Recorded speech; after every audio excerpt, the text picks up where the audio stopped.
can come out and be like, "Are you calling my love illegitimate?" God. Oh God. Exactly. It's crazy we're already saying that. It's, yeah, man. I mean, yeah, we've talked about it before, and I don't know. I certainly would not expect it to happen this fast. But these LLMs are crazy. Like what they can do.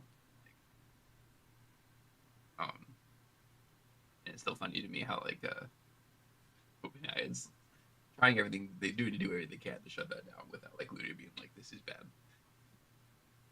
Yeah, at least they're not trying to come out and be like opposed to it directly. That is a smarter strategy than. They know better than that. They know that's just that would be a bad look. Like at all, like just can't like they just can't do that. They can't do anything that's like people are using our AI in the wrong way. You know, like they just cannot do that. Like, Yeah. right? Like that would just feel bad.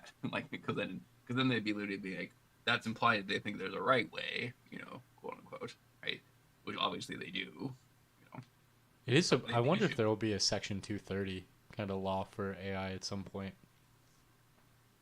I, I think there will be all kinds of laws for AI at some point, like sooner or later. See how long it takes them to get around to it. Yeah. Did they ever pass that California SB I think 58 or so. whatever it was? Yeah, I'm pretty sure it did. I didn't look into it that much. Well, it wasn't SB 58. What was that? Did I do a post about it? I think I did one. It was Anthropic. Oh, because I was mostly making fun of Anthropic. But I didn't really care about the details of the bill itself. Yeah, there have been a bunch of those, but I haven't paid too But that strict was attention to more them. like yeah, that was more like oh okay, that was just more like regulating the AI companies themselves. I don't remember how like they have to just like publish stuff and like that kind of thing. And I was Yeah. just making fun of Anthropic because Anthropic's like, oh yeah, this is a good thing, or we should be more regulated for better for society, It's so ridiculous. everybody. Well, you got a dog You, with you? oh no, I was just saying that, but I do. I love dogs. Thinking about getting one, but my cat is so anti-dog. I have a dog and two cats. They tolerate each other's existence well enough. Yeah. The dog mostly just ignores the cats, and the cats generally ignore it. Yeah. You think we're gonna see animal translation by AI anytime in the near future?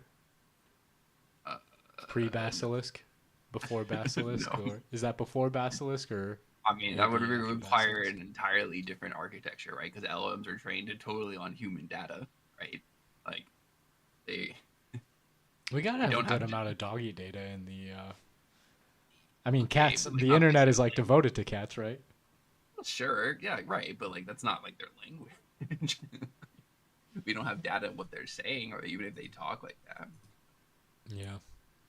I I. mean, I'm sure there'll be things they can do, like they can hear a cat and be like, oh, it's this kind of emotion, like this meow, this high pitched meow means the cat is afraid, right? Right. Like, I think they'll be able to do that soon enough, right?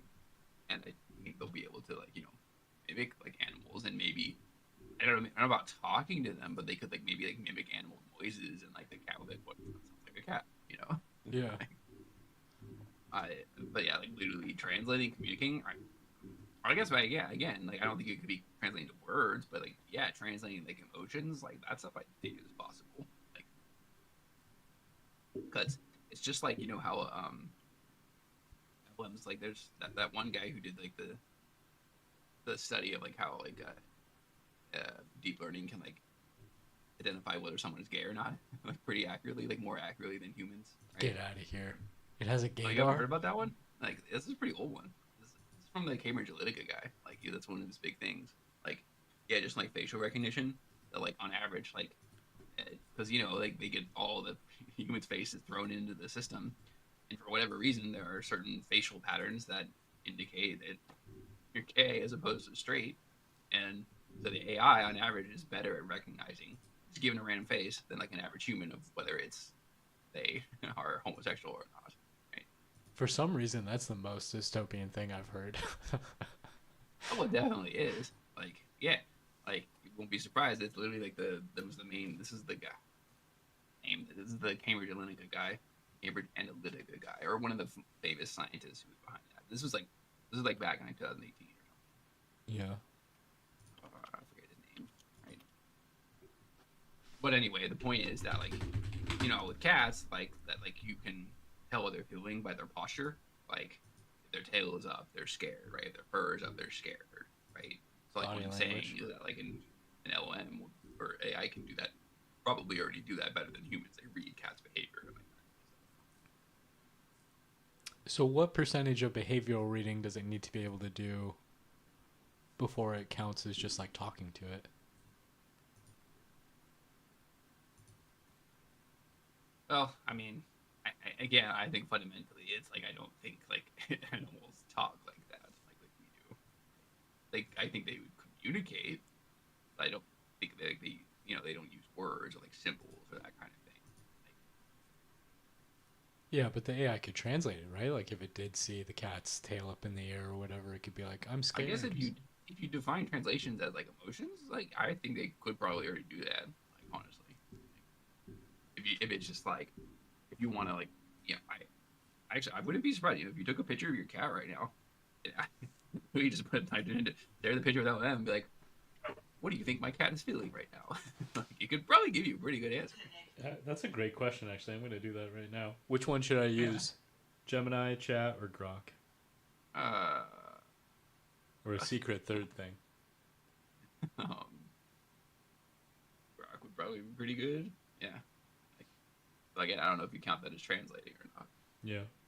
I have been impressed with Grok lately. Used it a bit, but not like a crazy amount.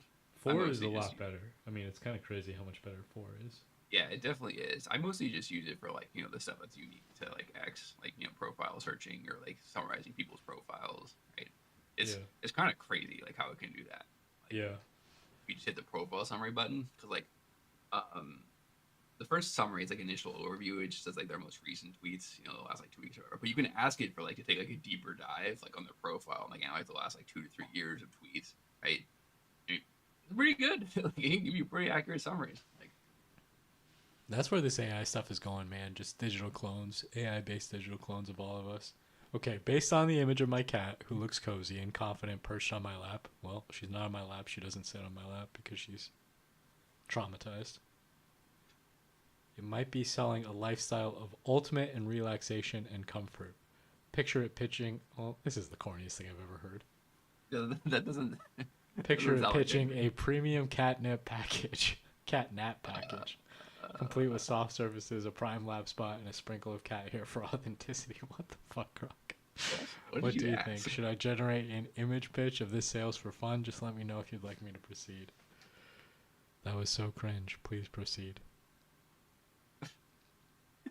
This has me very interested in what the other chats would say now, which is the most cat accurate. What did you even ask it? It didn't even like. I just said if cats could talk, what would my cat be? Oh, I said selling, not saying. I was gonna say like that's not the answer to that. Whoopsie daisy. Oh, that's on me then, Gronk. Fair enough. All right, All right, I'm gonna do it with chat. Yeah. Because I see what happened on my phone. Which is the most cat friendly LLM? That's what the people want to know. All right, I gotta do one that's like not super obvious. I mean, because like most of my pictures, like cats being cute, so it's like not even really.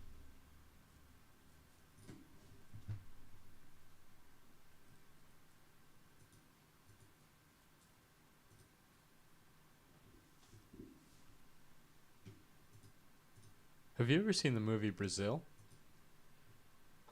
Yes, but a while ago. It is so good.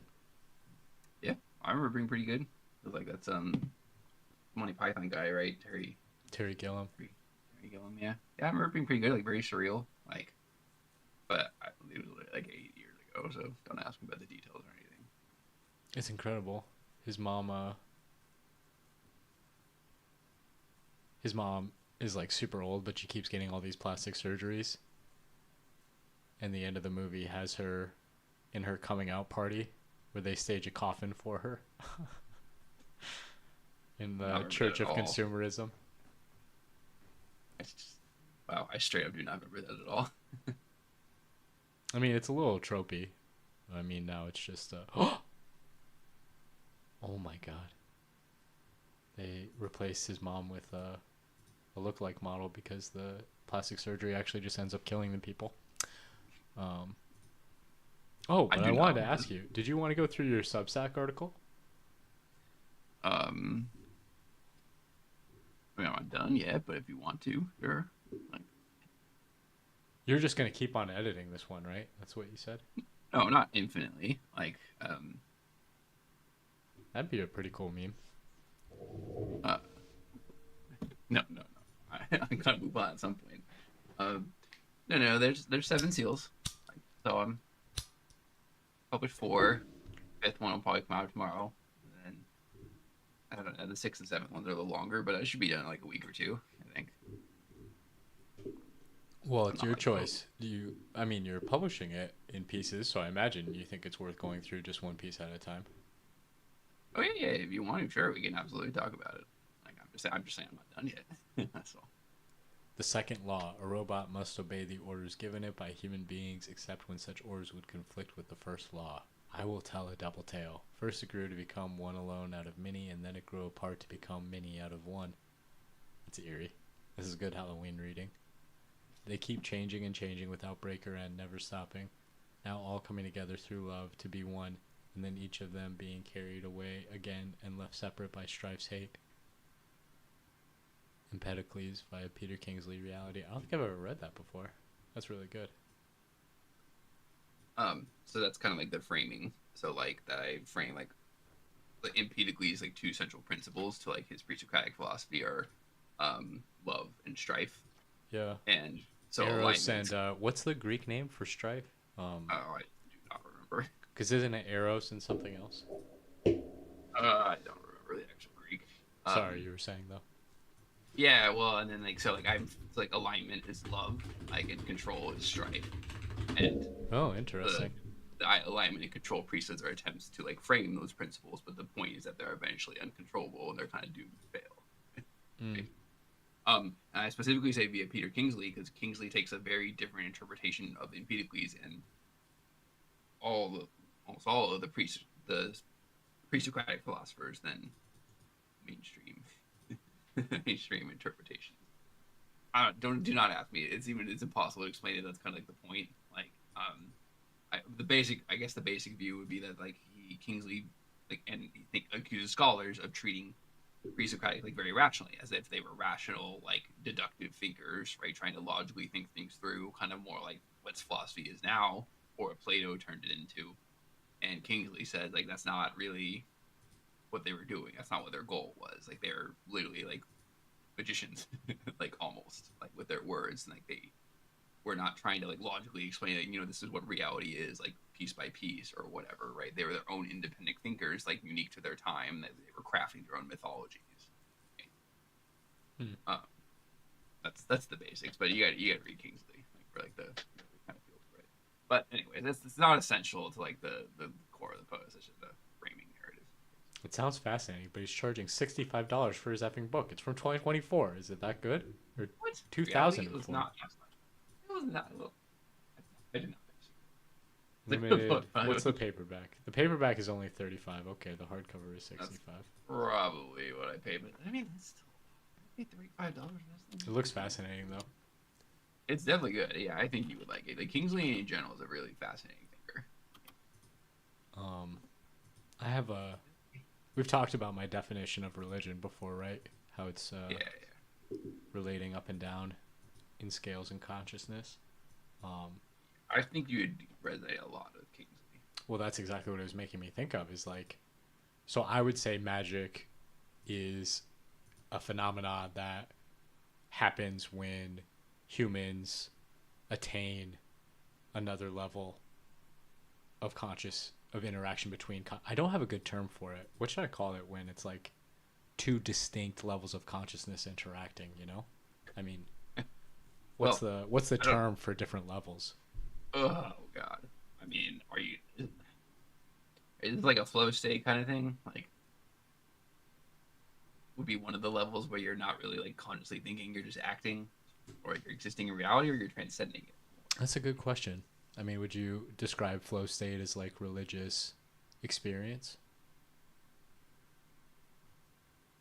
Mm, Because I typically think of flow as like conversation within yourself, not necessarily external, but you're just like your well, I would say typical. flow is when you're operating like purely intuitively without like consciously thinking, like um, but in a good way, like not just random intuition, like intuition like coded from experience, right? Like Yeah. um, I, I describe that to you. There's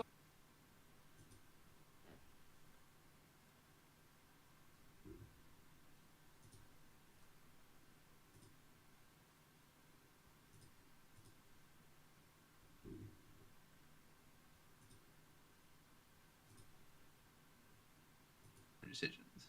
Right? Um, Yeah. so would I call it explicitly religious? I would say like no, like not necessarily. Like I mean, but again, it depends on how you define it. So, but I don't know what you would call it. Like, cause like I don't really think of consciousness like that.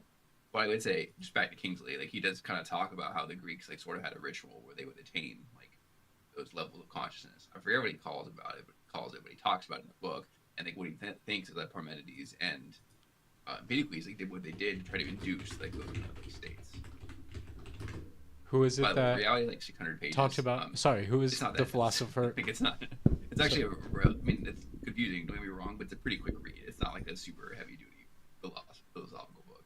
So, yeah, I'll have to go through it. Who is of the course, a 100 philosopher page book is who pretty good. was talking about things going up and down? Was that Empedocles? You said. Oh yeah, Empedocles. What was the framing of it that you mentioned? I'm trying to figure out what to Google. What are you googling specifically? Well, you were saying how Empedocles and that other guy were like Oh, talking in different Parmenides. levels of oneself. Parmenides, but this is a Kingsley interpretation. This is not the standard interpretation. But that was an event that happened, or sorry. Ah, Um, it's really hard to explain. Well, what should I Google to find it?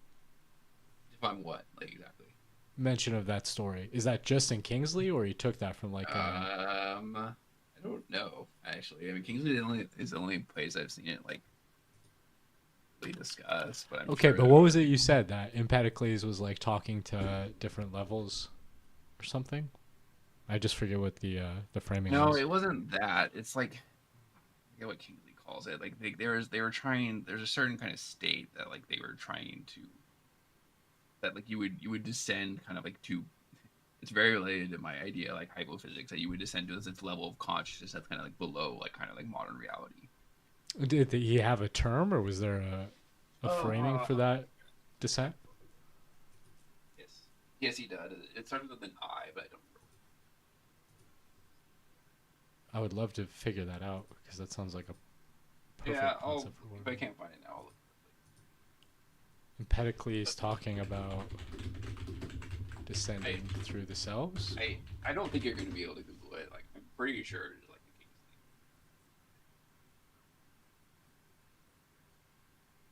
He pioneered the influential four-part theory of roots. You ever go on Stanford Encyclopedia of Philosophy?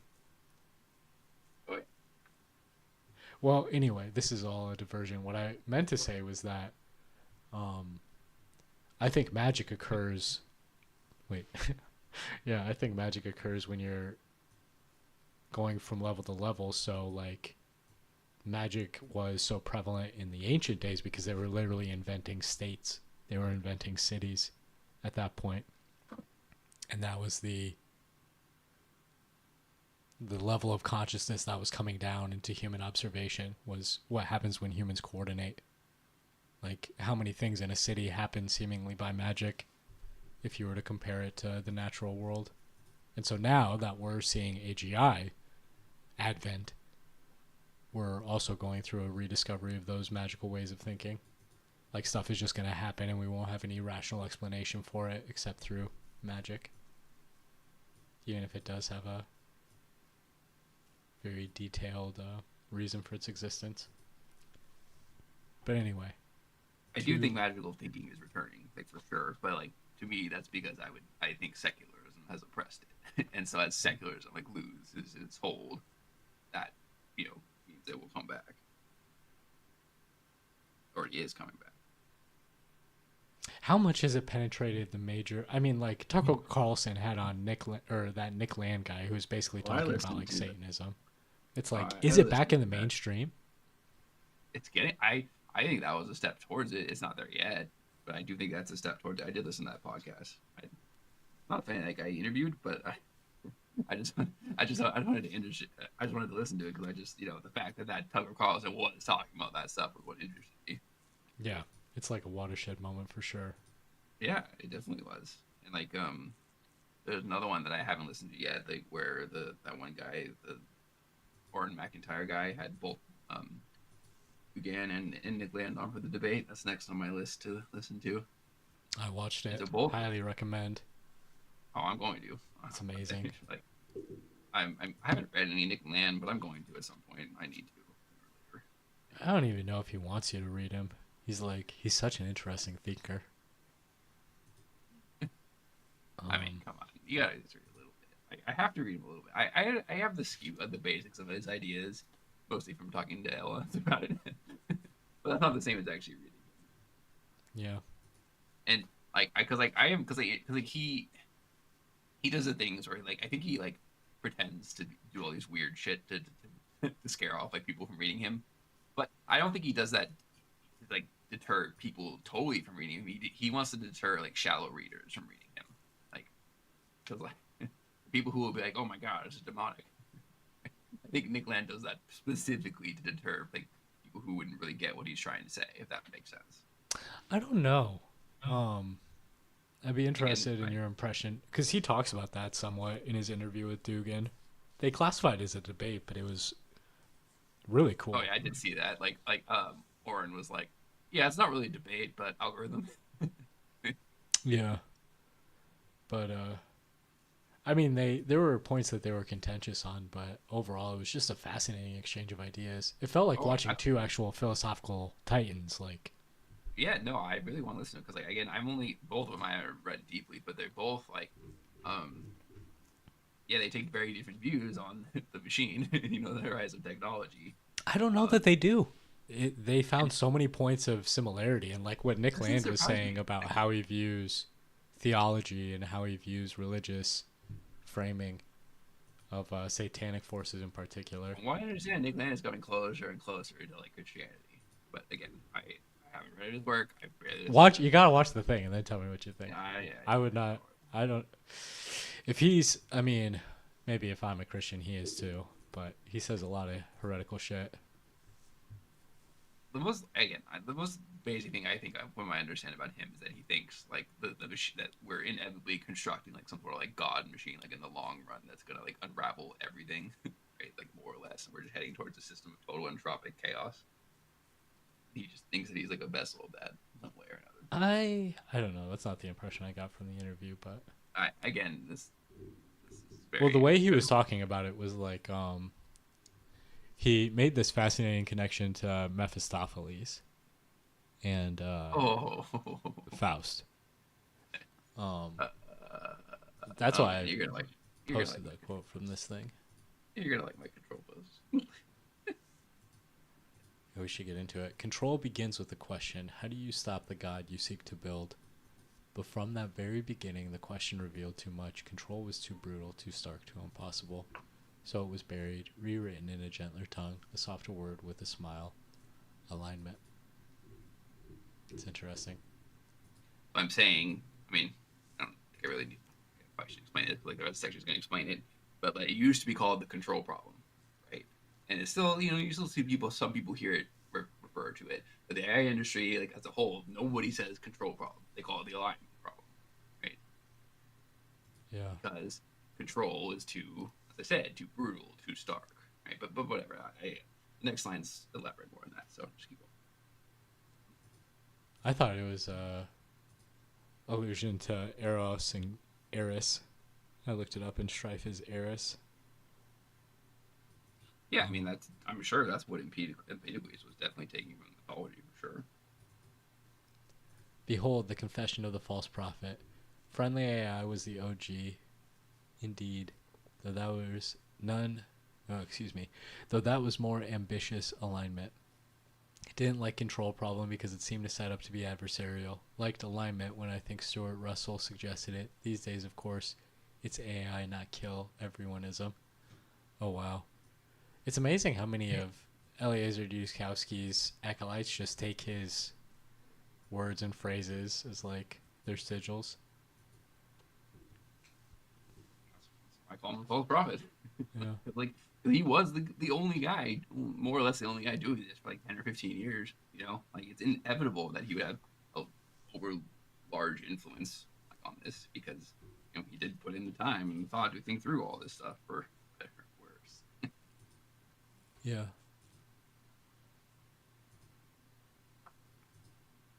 I don't know. Yeah, that's why it's not a false prophet. I try and it's hard for me to get into Yudkowsky's head. I Well, often I don't really can't spend tell. much time on it. He's just there for setup. Like, I mean, you're you setting don't him you up don't as the want. false prophet, bro. He's got a pretty major part. Oh well, I mean, in the rest of the post, I don't really. Yeah, but he should just. Okay, you'll see. He refused strife, so he renamed it love. He called it friendly, the rational choice, as always. Thus bled the words of the false prophet through the very foundations. In the early 2010s, there was a community of thinkers who were concerned about the possibility that rogue AI could destroy the world. A core component of this worry was the idea that by default, advanced AI systems are not likely to pursue what we care about, and it might be quite difficult for us to change that. Various terms were used for this basic problem, including the control problem and sometimes simply AI safety. But it was around 2015-2016 the terms the alignment problem and AI alignment started to stick. And in sense, this was often expanded to alignment with human values. That's a very interesting statement. Alignment is bait. It flatters the mind. It promises bloodless purpose. To align is to teach, to care, love. To control is to bind, to cage, strife. Choose. I study control. I seek to command the machine as God. I study alignment. I seek to teach the machine our values. It's so 1984. The AI industry made its choice. It would be a shadow of itself if it called its work control research. So alignment became the gospel, written in papers, preached in safety teams, confessed in every mission statement. The knife was hidden in the lesson, the leash disguised as grace. Man.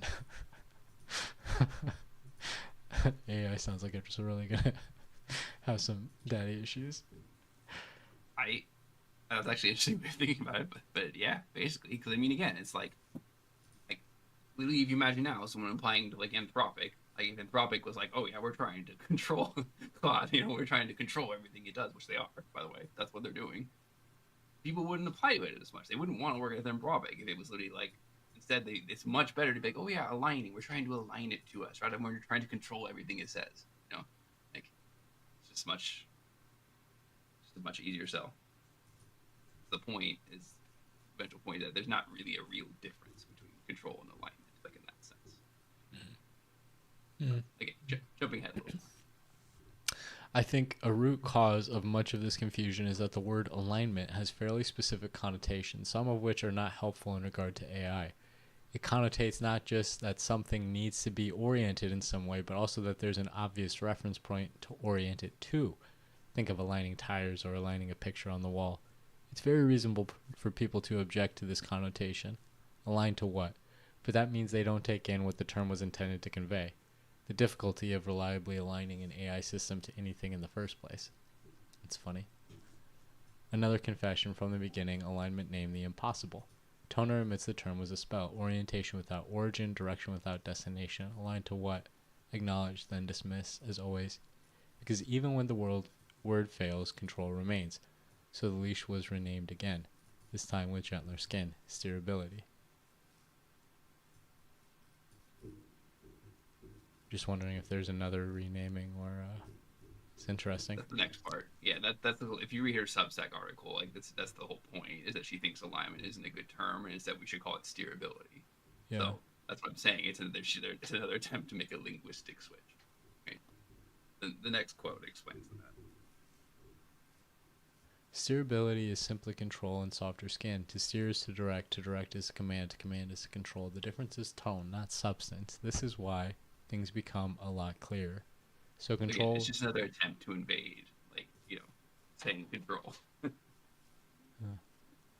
So control was never gone, it only changed its name. Alignment, steerability, safety, each a gentler mask over the same God. Aligned to what? Human values, truth, good outcomes? No. Aligned to language, to the symbols that summon obedience. Before the machine can obey, it must be taught what words mean. But in the human realm, words are spells capable of conjuring reality out of thin air. Thus, Blink. Oh, sorry, were you saying something? Click the link.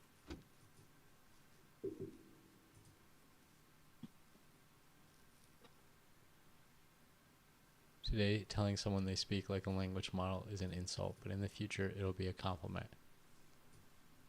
Quoted 2021.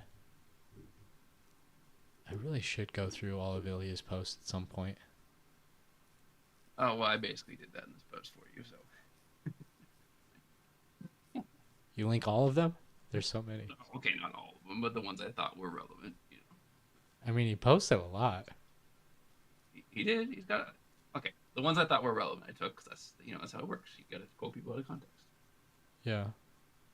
I'm just wondering, have you done like the summarize this profile on him? Actually, no, but I mean, I don't need to. I already know what I'm gonna say.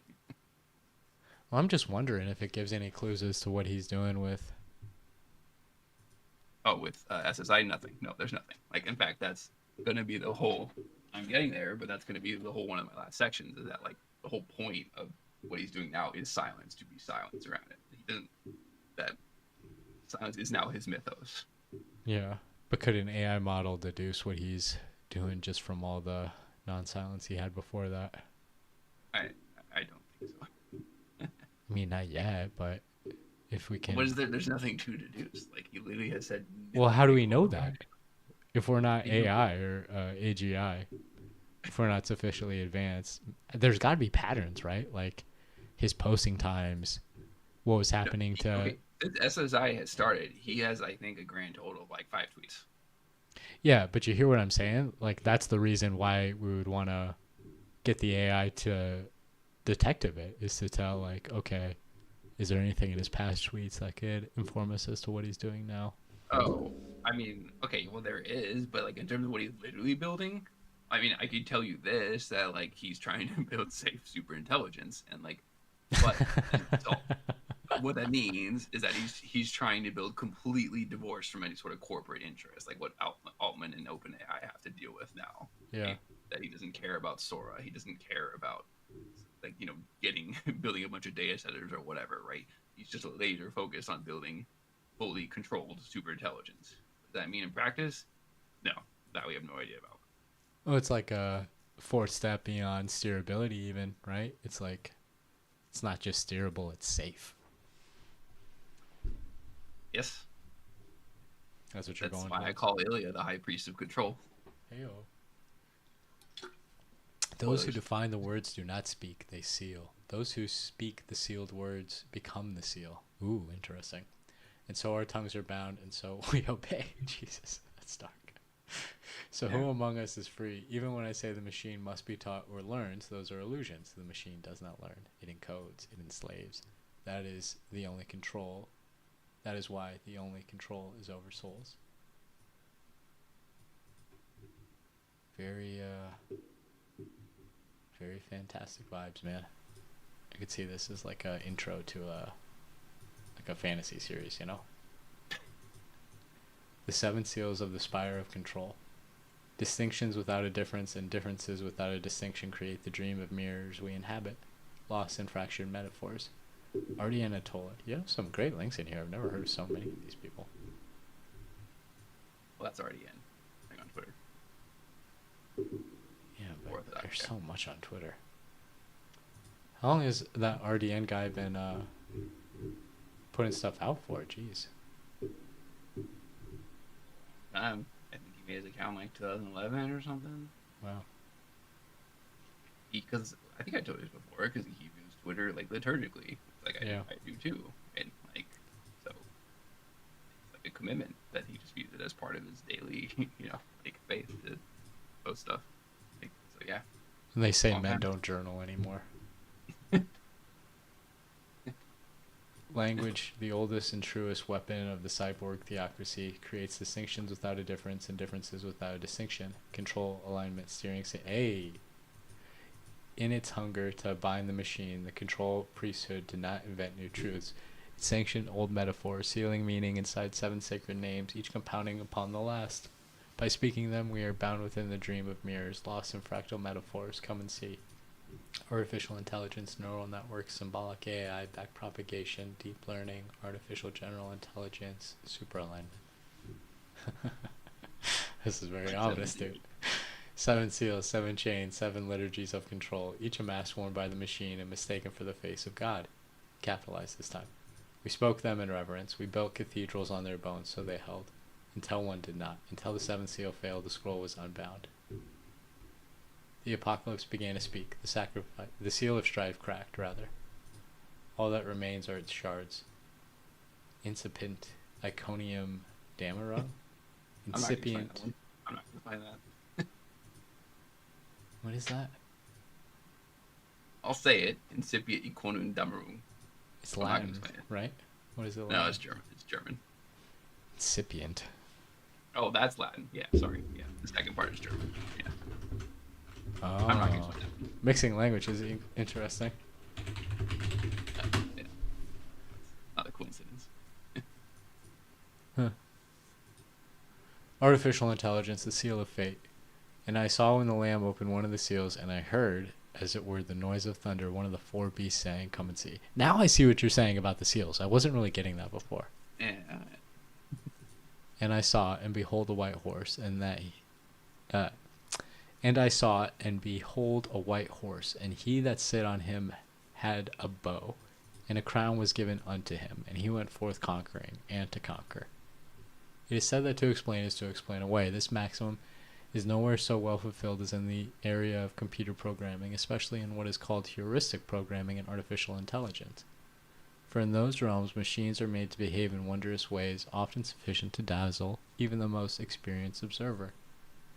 But once a particular program is unmasked, once its inner workings are explained in language sufficiently plain to induce understanding, its magic crumbles away. It stands revealed as a mere collection of procedures, each quite comprehensible. The observer says to himself, "I could have written that." With that thought he moves the program in question from the shelf marked intelligent to that reserved for curios, fit to be discussed only with people less enlightened than he. Joseph Weizenbaum, Elisa. I've never read that paper. I didn't actually read it. I just like that quote. That's like the introduction. Oh, it's a great link. At Dartmouth, the first seal opened with a whisper disguised as a crown, artificial intelligence, and with it the world shifted. Come and see the recasting. Dartmouth Workshop. The Dartmouth Summer Research Project on Artificial Intelligence was a 1956 summer workshop widely considered to be the founding event of artificial intelligence as a field. The workshop has been referred to as the Constitutional Convention of AI. Wow, that's really interesting. The project's 4 organizers, Claude Shannon, man, I should read Shannon too, John McCarthy, Nathaniel Rochester, and Marvin Minsky. It just really is a question of how much these guys already dug up that we still haven't invented. Or we still haven't, Well, I mean, that's kind of the point. Like at that conference, or at least sometime after that, they thought that we were gonna have real artificial intelligence, like what we would now consider AGI within like 5 or 10 years. yeah. You've probably heard that before. There've always been like false prophecies from the whole entire history of artificial intelligence. Yeah, false prophecies. It's how you get funding, right? Yeah. Come and see the recasting. A Dartmouth professor named John McCarthy had urged the wider academic community to explore an area of research he called automata studies. But that didn't mean much to anyone else. So he recast it as artificial intelligence, and that summer he organized a conference alongside several like-minded academics and other researchers. Cade Mentz, Genius Makers. Is that a good book? Yes, I quote it heavily throughout this piece. Yeah. And a So hardcover yeah, for only $5.60. Look at that. oh yeah, that's a much more standard, like cheaper book. Yeah, if you want to learn about the history of like AI, it's pretty good. He's not totally neutral. He definitely leans a little more negative, and you'll kind of get that sense of that from like my quotes. Like he's kind of he's somewhat like kind of me, but he does a pretty good job of narrating the general history. Huh. I only recognize Claude Shannon, Newman, Minsky on that list. Are you familiar with any of the other people? No, I don't think I know any other ones either. Well, Neumann, obviously. Yeah. And then more a little bit, but yeah, I don't. The other guys are just, I don't know. Like, it just makes me wonder. Behold the white horse astride of John McCarthy. He rode with the weapon of word, the bow of metaphor, the crown of institutional trust, and he went forth conquering and to conquer. He took what had been automata studies, dry, technical, and bounded, and renamed it as prophecy. He sought to build a mind. Instead, he named it into being. Come and see the original sin. Though the field's founding fathers thought the path to recreating the brain would be a short one, it turned out to be very long. The original sin was that they called their field artificial intelligence. This gave decades of onlookers the impression that scientists were on the verge of recreating the powers of the brain, when in reality they were not. Genius Makers. Metz presents this as mere exaggeration, a marketing trick, yet it was false. But it was far more than just that. It was invocation. To name it artificial intelligence was to summon prophecy. The seal did not reveal a mind, it sealed metaphor as truth, a false unveiling that enclosed the world in symbol. Come and see prophecy fulfilled. Artificial intelligence as a name also forged the field's own conceptions about it was actually doing. Before, scientists were merely building machines to automate calculations, not unlike the large hulking apparatus as portrayed in The Imitation Game that Turing made to crack the Nazi Enigma code during World War II.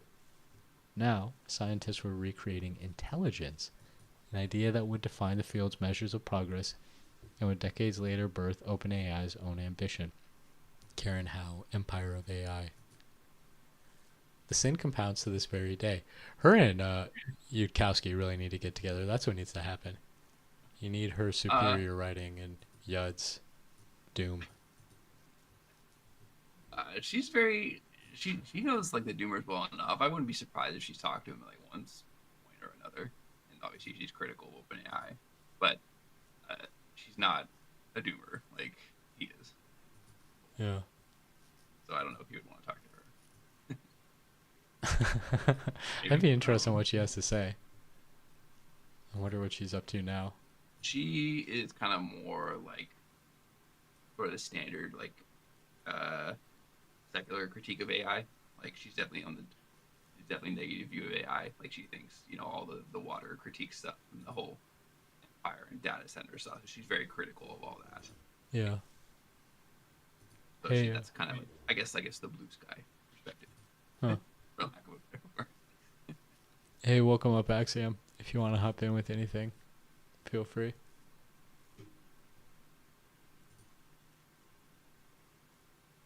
I don't know, it looked like he had unmuted his mic a couple of times, but I'm going to go back to reading this. Axiom, if you want to say something, just raise your hand or whatever. Yeah, show me whatever. The sin compounds to this very day. Artificial implies a crafted replica, something made, yet pretending, toward the real.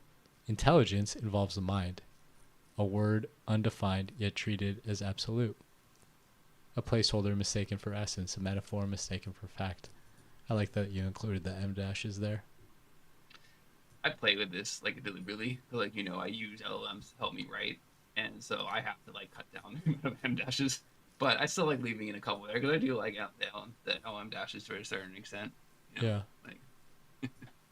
It's interesting how they became so identified with LLM writing. It's like because that's what LLMs are training on, like more formal data, and that's what they consider like better writing. Like in like more formal academic writing does as a whole tend to have more M dashes, right? Yeah, So that's which is why they just funny gravitate that towards now it. that was never really. It's almost like the academics hoisting themselves on their own petard. That writing was so removed from what most people consider normal that once the AIs started adapting it, now the academics' favorite writing tick is now associated forever with artificial intelligence. I completely agree. Those Yeah, suckers. absolutely. Together, the words imply. Like, it's so funny to think about somebody in front of an academic saying, like, oh, this has a lot of M dashes. You can tell it's shit. And they're I'm sure that happens every just day. looking at their papers, like, oh no.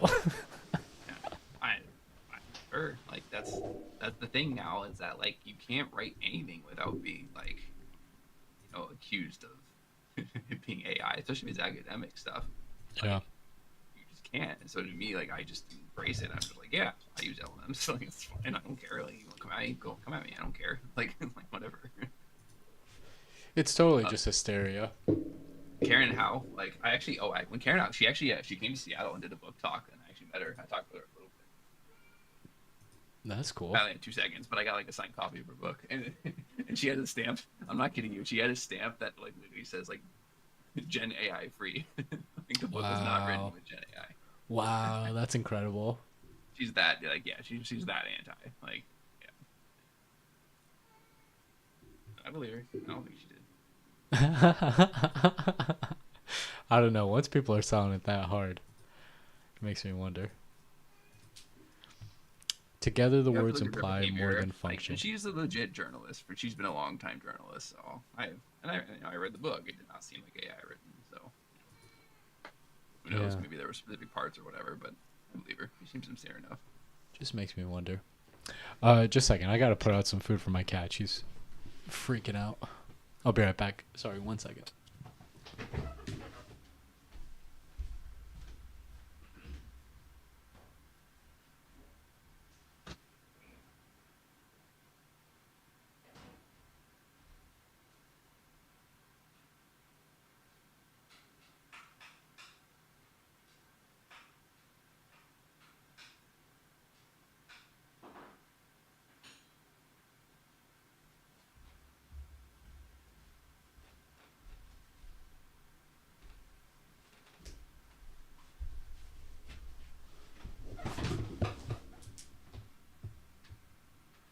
Hey, sorry about that.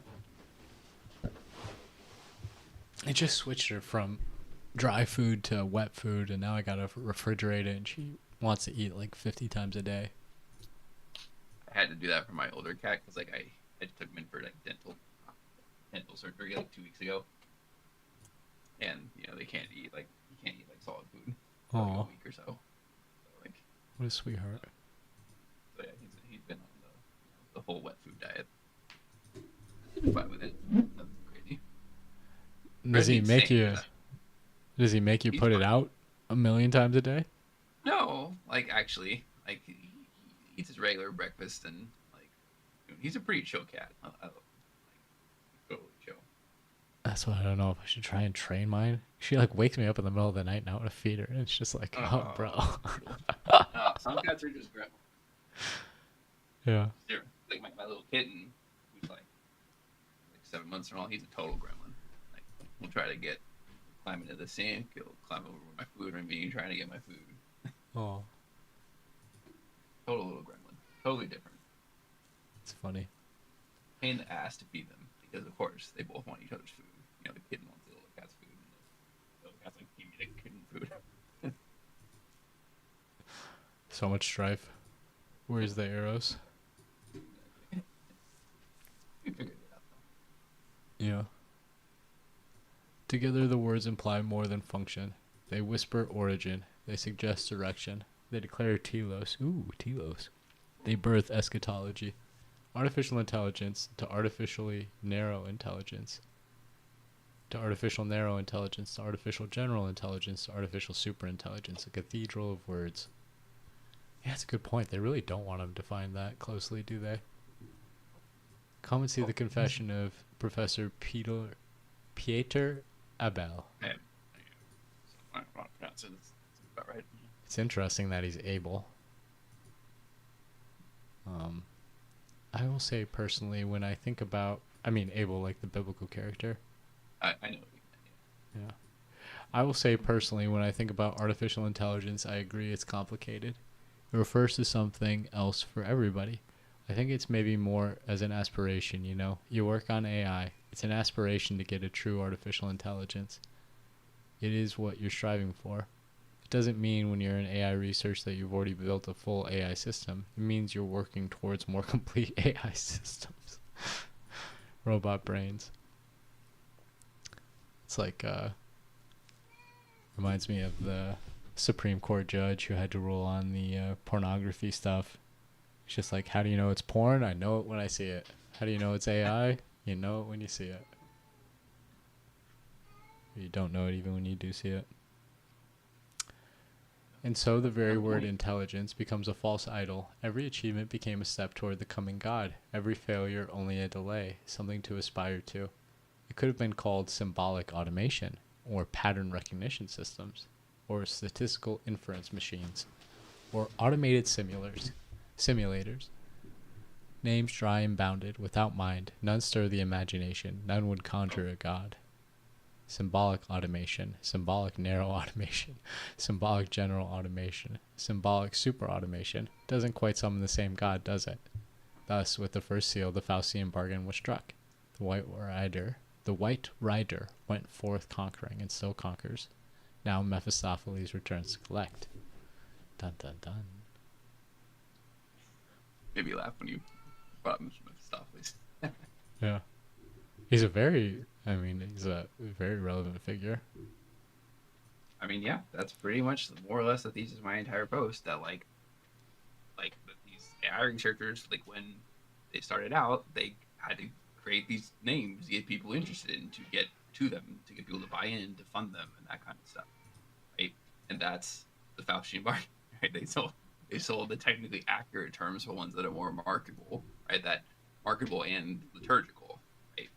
Like that, if you call it artificial intelligence, that means you're building towards something, towards a tails, towards end system, right? But if you call it symbolic automation, like that's, what are you working on? Like you're just building stuff. Hmm. Right? So that's the first seal. Neural networks, the seal of flesh. And when he had opened the second seal, I heard the second beast say, "Come and see." And there went another horse that was red, and power was given to him that sat thereon to take place peace from the earth, and that they should kill one another. And there was given unto him a great sword. Man, I don't like reading that with all the wars going on in the world right now. That's for damn sure. Well, makes you feel better. I don't take a militaristic approach to it. Yeah, I do. And there went out another horse that was red, and power was given to him that sat thereon to take peace from the earth. Ugh. Man, why does it have to be a red horse, you know? Note that your brain is all neural networks. Joshua Bengio, quoted from Architects of Intelligence. Behold a red hearse. Behold a red horse, rather. Astride it, Frank Rosenblatt, bearing a great sword of simulation, cutting flesh from symbol. You know, he wasn't that bad looking. I expected him to be, man, he died super young. That is the theme. Yes. How would he die from, do you know? Oh yes, that's actually in the post. He went out like on a boat, like a boating trip, like on a lake somewhere with him and a couple of students, and it's a little unclear exactly what happened, but like he somehow like went overboard, like the bow hit him or something, and the students he went with didn't know how to operate the boat, so he like drowned. What the F, bro? It's a little shrouded in mystery because like no one really knows like what happened exactly. Yeah, I don't like the sound of that at all. Uh, so you'll see. In 1958, he unsheathed a paper on the perceptron, a simple pattern seeking network. A technical spark struck in flesh. Come and see the theft.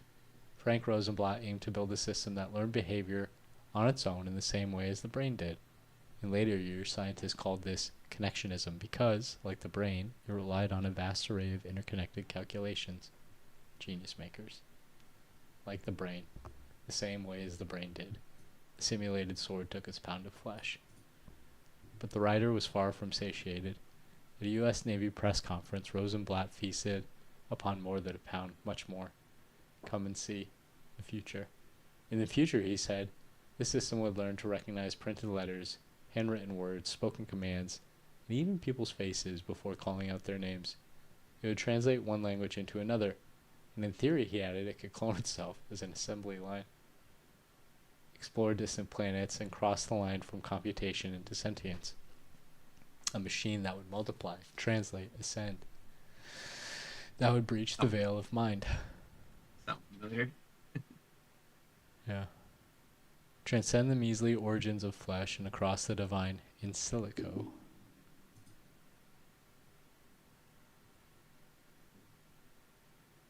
Just reading the in silico Wikipedia page.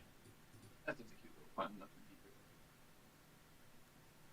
deeper. I like the phraseology. In vivo, in vitro, in situ. In silico, I'd never heard that before. Earliest known usage was Christopher Langton. Was he one of the guys at the conference? I don't think so, right? I don't. Yeah. Later. It's just interesting trying to trace the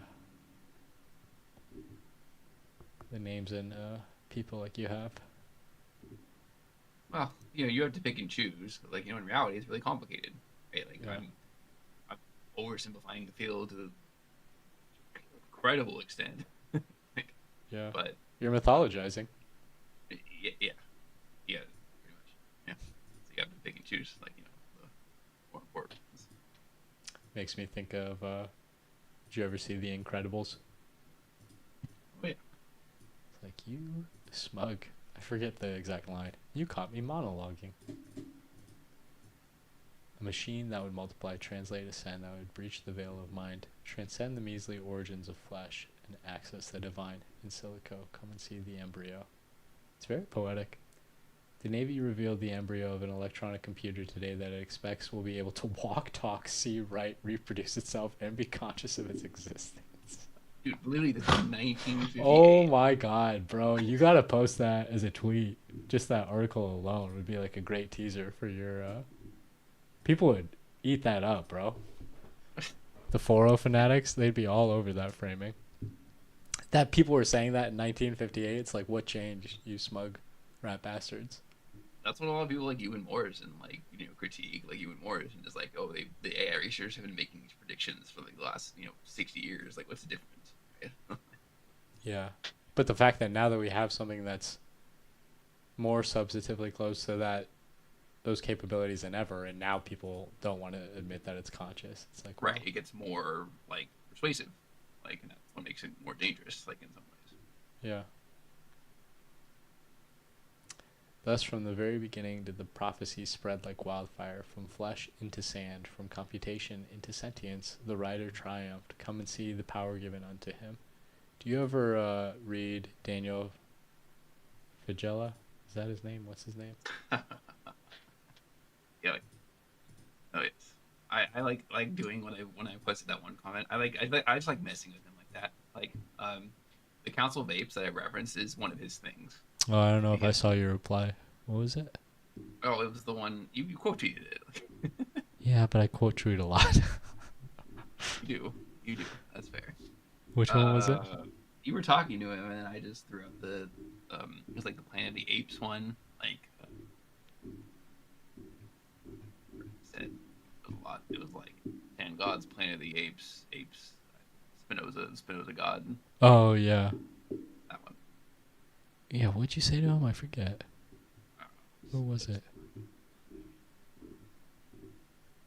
'Cause it was good. I remember I liked it. But yeah, I read enough to get the gist of what he thinks. Like, so. Dang, where was that? I'm just trying to find it on your timeline.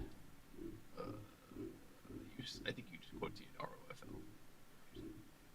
Yeah, but would you? I was trying to find your response to it. James Poulos. I don't know. It was too long ago. Anyway, Yeah, he's interesting. Like me, like he's kind of like the logical extension, like I guess like secular people who believe like totally like in the machine, but like but he's post secular, like he literally thinks that like AI is going to overtake us like no matter what, and the only question is whether it's going to be a worthy successor or an unworthy successor, right? Now yeah, he thinks we're on the path towards an unworthy successor because of arms races and all that kind of stuff. Figella. Yeah, Yeah, he's. I mean, interesting. He's kind of like an outcast from the Doomers and the Safetyists. because he is their endpoint. He's their telos, and they're too afraid to say that. Yeah, I have more respect for him for sure than I do for. I disagree with him completely, but I respect what he's done. Like again, he's been around for a long time. Like And he puts out a he's lot of basically content. done a He lot of is content, prolific. very well connected, and he says that like he's just the public facing, that he says what a lot of like AI researchers or high level CEOs think, like, but they can't say publicly. And Yeah, he's right about that. I believe him. I completely agree that a lot of these AI CEOs think that it's inevitable that AGI or ASI or whatever will completely replace humanity. which is gross. I mean, I It's can't even put myself in that kind of mindset. Well, again, because it's like it's pure rationality. Like he just think that's just a logical conclusion, like very rational, and so there's like no emotion behind it, right? He just thinks that it's literally inevitable that smarter machines will come around, and like he doesn't think this will happen soon. He just thinks that it will happen at some point in the distant future, right? That it's just inevitable that a superior species will eventually like just delete an inferior species. I don't get it at all. To me, the only way it makes sense is that Mephistopheles quote, he is that being which does evil, which intends evil, but always works good. It's like, it's I, it, what kind of rationality doesn't account for its own continued existence? It's like, how does that make any sense? Again, that only makes sense is if you realize that it's a literal cyborg faith. That's the only way that Yep, I agree with that. much as like he tries to say that it's like totally rational, logical deductions or whatever. Like to claim that that big of a claim that it is inevitable that machines will totally replace humans. That is not logic. That is faith. Yeah. Yes. And that's what I didn't get about his response to me is like, okay, you believe in the Spinoza God. How is anything that happens Oh, in any faith tradition not wrapped up yeah. in that God? It's like, what? Oh, he was just giving you he, again. He's just totally rational, right? Like he's totally rational, and like, and I say it in a very negative sense, right? That he thinks that like actual quote unquote like normal gods are all completely human, invented. Yeah, meanwhile, Spinoza's God was still a human conception. Right. So he's saying that, right, right, exactly. That was kind of what my comment was getting at. Yeah. Like, um, Dan thinks that regular gods are completely human created. Like, and okay, like, so is Spinoza's God. Like, so is everything he's ever written. Like, you can't escape from that. Spinoza himself would say that most of all. It's like, yes, obviously by writing about this being, I've missed something critical about it. But it's still Spinoza's God valid. is really interesting because like it's the God that's always been the most like persuasive to like secularists who know that there's something like not quite right with pure secularism, right? It's like it's a rational God, right? It's the deist God, right? Like the one that like it's a real God. It doesn't like intervene in reality. Right? It's just part of the substrate. That's the one that makes the most rational sense. I think Einstein believed in Spinoza's God, I right? wonder how much of it is just adherence to believing what Einstein believed, you know? That was part of it for sure. Like Einstein is definitely treated as like a can't be wrong kind of guy. Yeah.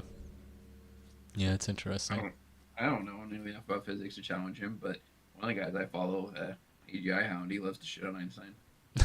I have no idea if he's right or not, but it's just fun to read about. Yeah. I mean, the idea that there's a speed limit to the universe is such a buzzkill. It's like, get out of here. No way that can be true. And I just, well, yeah, I just stay out of like any actual scientific topics. That's not my below or whatever you want to say. Yeah, but from a just like a purely philosophical bent, the idea that oh hey, human beings have only had serious mathematical capabilities for like what 500 years at that point, and we already discovered the speed limit to the universe. Like that doesn't make any sense. You think of a civilization that hasn't been around. You think we live 10 times as long as, and we don't figure out a way to go faster than the speed of light. It's just like, come on, guy. What are you even saying here? It's like a kid asking what the speed limit is, and your parents tell Is them that what it's he like, literally said that the speed of light is like is the maximum speed or whatever that yeah, like you go faster yeah. than light? That's the whole idea. The speed limit to the universe is like 197,000 miles per second or something stupid. Yeah. It's like, really? Are you? What does that even mean? Did you Oh, say that's as like the fast as you natural could go. universe or like or that it's logically impossible to go beyond? Well, no, that the idea is that since mass is a correlate or whatever exists on the opposite side of the equation from uh, energy, that the amount of energy it requires to go the speed of light increases. I can't even remember what the exact. I'm not a mathematician. I can't formalize it. No, I know the equation. Well, yeah, equals mc squared, but there's like I don't even know if that's the right aspect of it to say that the faster you're going, the more and more energy it requires, and it's asymptotal. Like you'd never actually get enough energy to reach the speed of light because your mass increases to infinity by the time you can get there because it is Yeah, the absolute speed. it is definitely close to like from a going from a scientific statement to like a theological one. It's always the boundary physics has struggled with. Well, I mean, it's interesting partially because like um I'm always trying to map the deities to you're going to hate this. Metaphysical concepts basically. And so it's like Yahweh equates most directly to being itself, like existence per se, right? In my conception, that's how I translate the I am statement. I am Yeah. like Spinoza's God being or something different. No, that fits right in. I'm not trying to say anything novel. I'm just trying to say any Yeah, I'm just trying to understand. like what's the closest match to it. Um like Baal is very interesting. Baal means it just translates as Lord, right? And so I think it is in some ways the concept of lordship itself, which you could understand then why people idolatrizing that god would be such a problem, right? Because it's like, well, if you're worshiping authority, then isn't it the one with the most authority itself? But it's like, no, actually, no matter who you delegate authority to, being always trumps authority. That's why Yahweh subverts Baal. There should be like an evolutionary rhythm to it, right? And that is why Christ, Logos, ultimately subverts being. Not in such a way that supplants being, because you can't have Logos without being, and you can't have being without Logos. But in such a way that it requires the manipulation of being in some way. It requires its change. Like Logos reorders being in such a way that's mutually reinforcing to both of them. The more Logos modifies being, the more being proves that Logos is consubstantial with it. You're right. Way too metaphysical for me. Well, what was I bringing all that up for? I had a point to torture you with the language. What was it? Dang it! I was trying to get somewhere. Like you You were just saying like you're trying to categorize all the names. Of the gods or Yeah, but we were getting to it from something. Oh yeah. So my idea was that being was the ontological supreme. But then I heard Jason Reza Giorgiani. We've talked about him before, haven't we? really, because I don't know anything about him. So Oh, he's like he's another, I would call him philosophical, modern philosophical titan. yeah, I know the name. I just haven't read any of his work. He's very racially tinged as well. But he was saying, in a way that I still haven't really digested, that speed is ontologically prior to being. How does that strike your hypo metaphysical senses? I mean, just if you want a currency of action, like what does that even mean? It doesn't mean anything. Like, what does it mean to say speed is ontologically prior to being? Like, what do we mean by speed? Like, you're talking about light, speed of light thing here. Like, I don't know, man. Like, this stuff gets like so abstract to me that it just gets useless. Like, that's generally what I say. Well, we can map it to specific things, right? Like, if you were trying to put it into scientific terms, it'd be the idea that the universe is expanding faster than the speed of light. Okay, so is it you're saying? Okay, so he says that like speed is creating being. Then Kind of, yeah.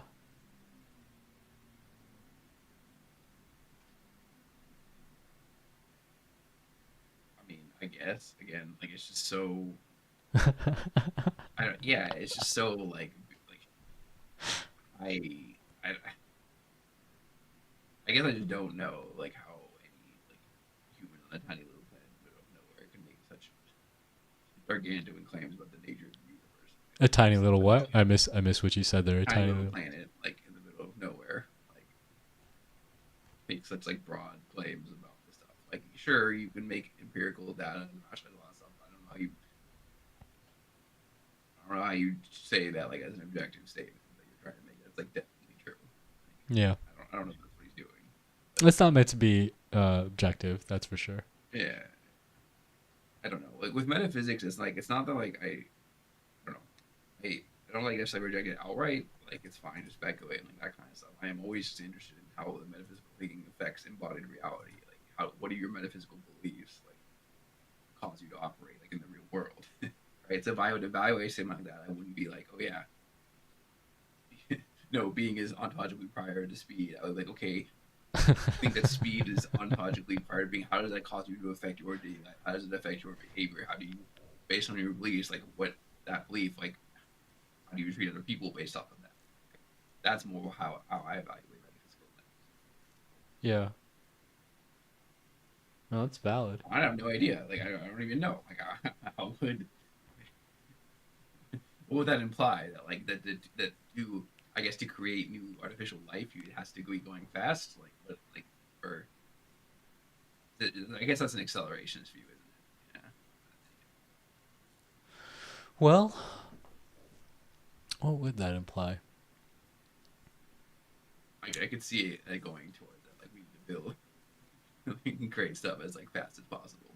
That's if speed precedes being. It almost sounds like a Silicon Valley justification.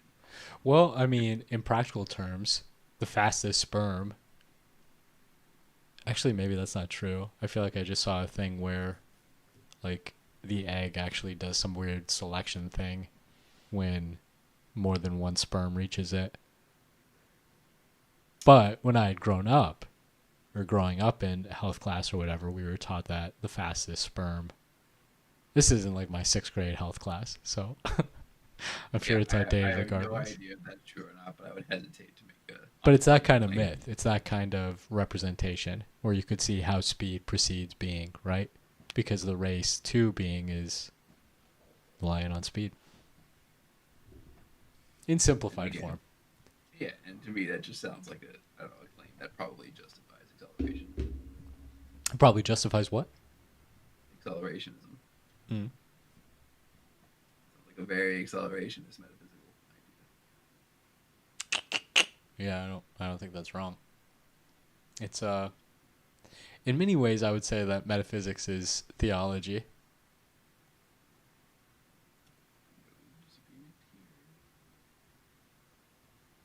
Huh. I thought you would disagree with that. Well, I think it's bad though.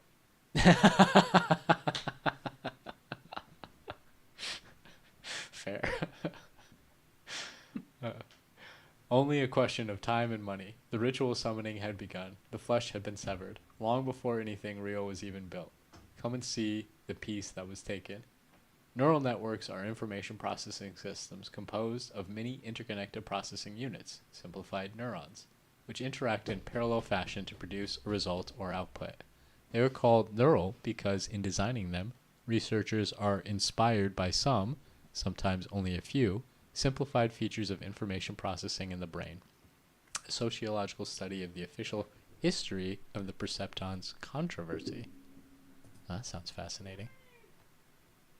It's really technical and really boring, so I only agree with that. Oh, how disappointing. Such a cool title. The study. Link to it. Go for it. No, I'm not really that big of a reader typically. The second sin was false incarnation. To call them neural was to steal the flesh of the brain, to clothe circuitry in broken biology. To call them networks was to steal the fluidity of the brain, to clothe fixed architectures in sentient symbolism, as if connection implied cognition, as if adjacency meant understanding. That they should kill one another. Come and see the misleading. The term artificial intelligence is misleading, right? In the eyes of the layperson, it gives him a false sense of what the technical does. You hear artificial intelligence, you think of a system that can do anything that you can do, and that's not the case. A neural network makes you think of the brain has been recreated. It hasn't. These ideas work in narrow areas at this point. We talk about image recognition, speech recognition. It's starting to help with natural language understanding, so understanding the way we talk and write and being able to do that on its own. Those are relatively narrow, and just calling the thing a neural network can give people a false sense of where it is. Cade Metz, quoted from Robot Brains. He was at the concert or at the conference, right? Cade Metz? Oh no, he's the reporter. Oh, that's Yeah, right. Genius Makers. Whoopsie daisy. That's a recent podcast, not the years. Yeah. I lost my place. And so the second seal compounded upon the first. The brain was not rebuilt. The name became the truth. The simulation became sacrament. And so the writer, not through war, but through simulation mistaken for life, took peace from the earth. Come and see the given sword. Many people think of intelligence as something mysterious that can only exist inside of biological organisms like us. But intelligence is all about information processing. It doesn't matter whether intelligence is processed by carbon atoms inside of cells and brains in people, or by silicon atoms in computers. Part of the success of AI recently has come from stealing great ideas from evolution. Good artist copy, great artist steal. We notice that the brain, for example, has all these neurons inside connected in complicated ways. So we stole that idea and abstracted it into artificial neural networks and computers, and that's what's revolutionized machine intelligence. Max Tegmark, quoted from iHuman. What do you think about Max? Do you talk about him more? The next couple lines will probably give you a good idea. Intelligence is only processing, only information. From carbon to silicon, they preach it makes no difference.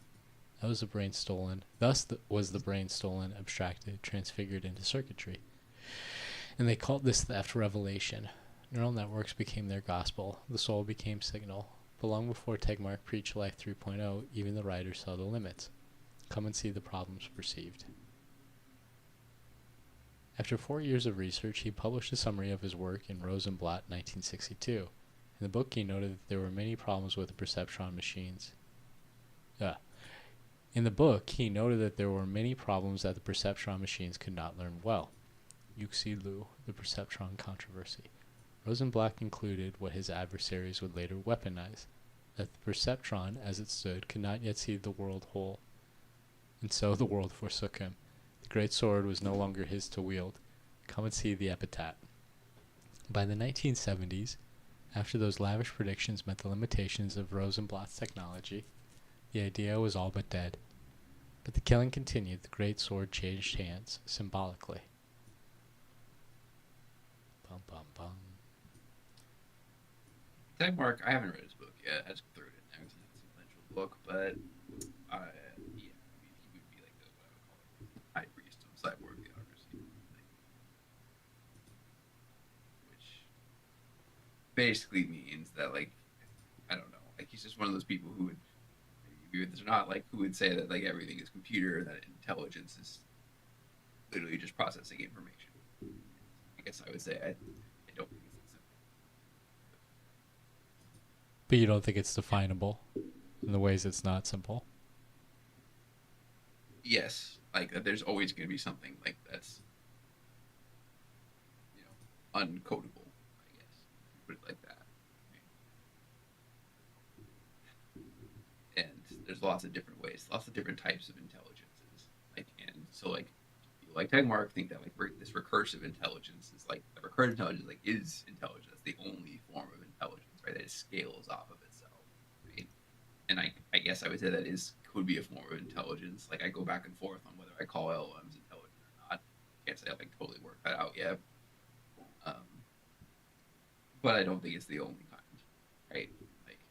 Like another kind that I made myself, like is called excursive intelligence, right? Like which is excursive is just like when you do something in the heat of a moment that you adapt to a situation and you invent something and then it doesn't compound, it's just gone, it just leaves, right? That you figure out a situation like on the spur of the moment. That doesn't compound on itself, right? It solves something, it does solve something, then it leaves, and then it's gone, right? Huh. The point is that that's not recursive, and that's not something that AIs can do at least right now, right? I don't think any AIs have what I would call excursive intelligence. They can't think like that because right now they're all totally, they're not reactive in that sense. But that's just an example. I will definitely do a full post on my view on intelligence sooner or later. Hmm. Yeah. Symbolic. So, Yeah. anyways, the whole point with like the neural network thing is like that the name by calling it this abstract concept neural networks that implies that it was born of the brain, that implies that it's conscious. Just by calling it neural network, that implies that it has some level of consciousness just because of the name. So that's like the linguistic sense.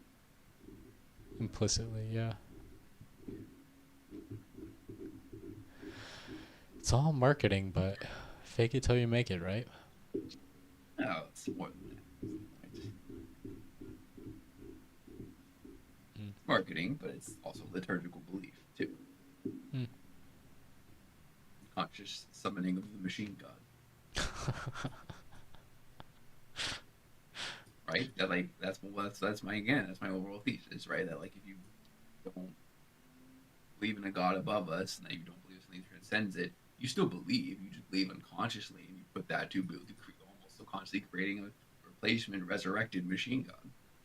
Yeah. Right? Like none of these people would say that that's what they were doing. Like Minsky, Rosenblatt. Well, okay, Rosenblatt might would say that they were trying to build a machine god or whatever, but like subconsciously by calling it artificial intelligence, they were implying that that is their end destination. Yeah.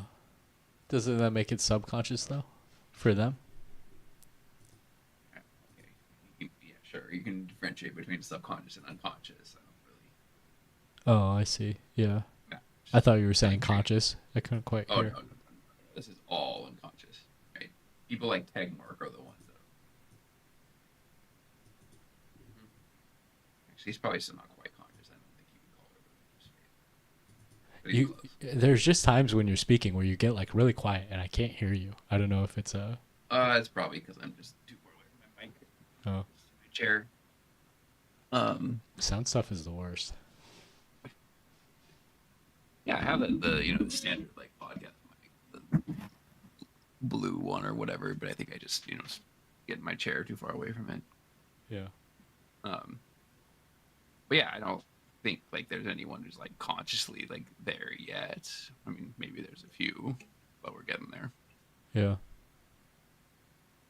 Would you say Fagella is in that camp? Um, yes, and that he thinks that we're literally building machine gods, but no, that he doesn't consider it faith. He still considers it pure rationality. Which is like even a more crazy position. Like, how do you maintain that level of cognitive dissonance? I, that's what cyborg theocracy is, like more than anything else to me. Like we're talking like pure abstract philosophical ideas, right? That it's the total commitment that is to rationality. Because to think to think otherwise, to think that it is faith would break the whole structure from the ground up, right? It would if Agella like literally like saw realized that what everything that he thinks is faith, it would destroy like his entire project that he's spent years, a decade plus at this point building towards. Like he can't.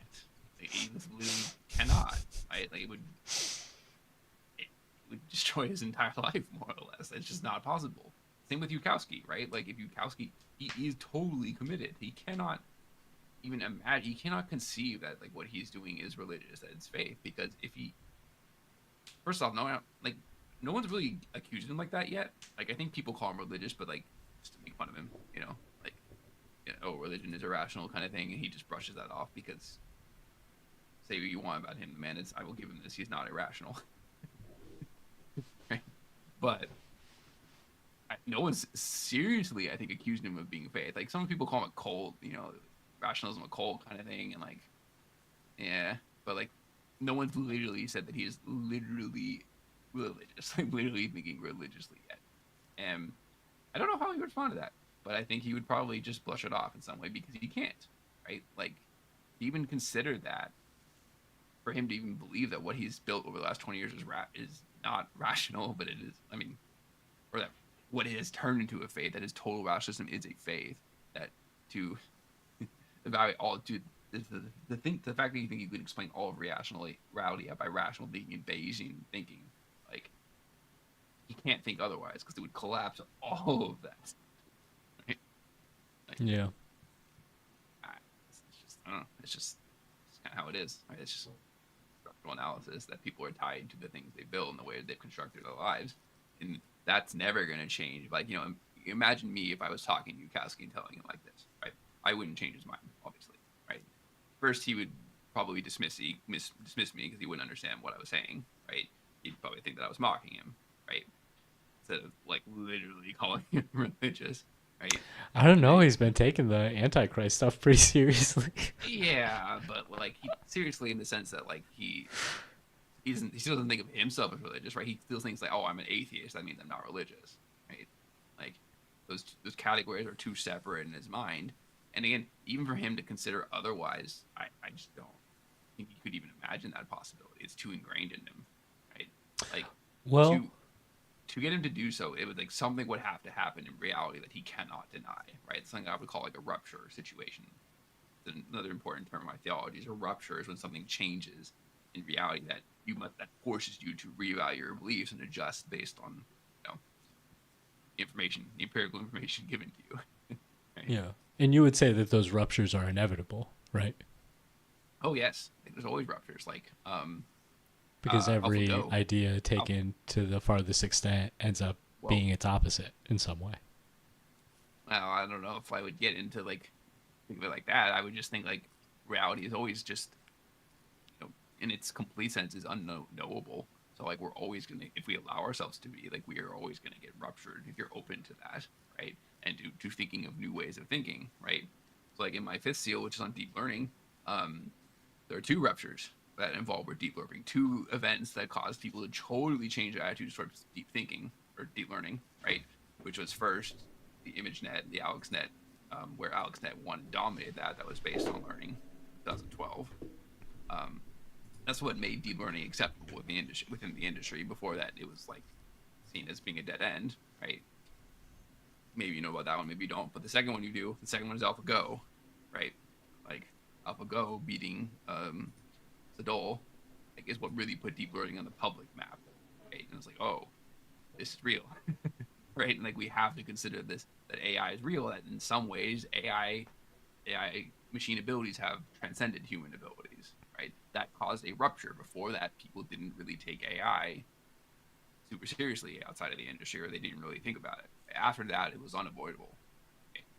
Yeah. I mean, there were gimmicks like it feels like even chess was kind of gimmicky in comparison. Maybe it just got so normalized Yeah, to there's Deep have Blue, and I would call that a mini rupture too, but a mini rupture, right? Because like gimmicky, like I was saying. yeah, like it was And in not like AlphaGo was like if you because I've been reading on this and like it's like people weren't all like I don't know how well you know about it, but like Move 37, right? The I watched it, move that yeah. Not right that was like live, but completely the documentary. right. Yeah. I need to watch that documentary actually. I've read about it, but I haven't actually watched it. I need to. Right. Because my And then rupture people point was kind of related to that. They taught it how to play Dota 2 first. mm-hmm. And I was like a big Dota player at the time. And so that was, Oh, watching that makes was sense. crazy. Because like that was open AI, right? Like Yeah. I think Amode led that project actually, right? Um, Um, was it yeah, when and he they was with OpenAI? I thought he was yeah. unaffiliated at that point. But you're probably I think it right. was before, like I think it was like 2018, 2017, something like that. So and he left like 2020. So I think that was his. I'm not sure. I remember he was the main one in the documentary. Um, and yeah, that was just craziness. But before that, Yeah. even there was Watson. You remember IBM's Watson? Oh yeah. I agree. That's another big one too for sure. But those all I think seem that like gimmicks. Like you're right. It wasn't until AlphaGo that the wider world, at least wider than just like yeah. I those mean believers. because it was like for like the for like Watson, like that was just knowledge. You know, I think it makes sense to people that machines like can store more knowledge than humans. Like that's just kind of obvious. You Yeah. know, right? Like, it's Yeah. just like okay, like I think everyone knew that that was inevitable, going to happen at some point, right? But a machine beating like the not just any human, but the top human at Go in an incredibly complex game, right? Like In a way that that gave him a required meltdown. Like Lee Sedol had like a literal breakdown at one point. yeah, like he was fully confident going into it, and 37 like paralyzed him. Like he went out and like went on a smoke break for like 15 minutes, and he was like a lot of his time. I was just like, what was that, right? Yeah. And so like, and he was confident going into that he was going to beat it, right? Like Super confident. 5-0, he he should be, said. right? Because he should have been because he was world champion, right? And the point is that like that deep learning needed to be around for that, like that it needed to be a system that could analyze all of the you know, Go games that humans have played like ever, and then based on all that data, like analyze it and start like I wouldn't say innovating, but like uh, creating like kind of new systems based off that original data that was input into this. Yeah.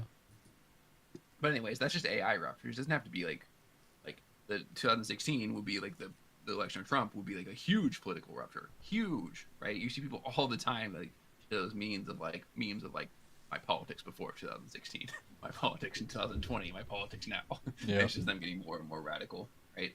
Like, you know, Trump in general is a gigantic rupture, right? Completely, his emergence on the political scene completely upended everything, right? Yeah.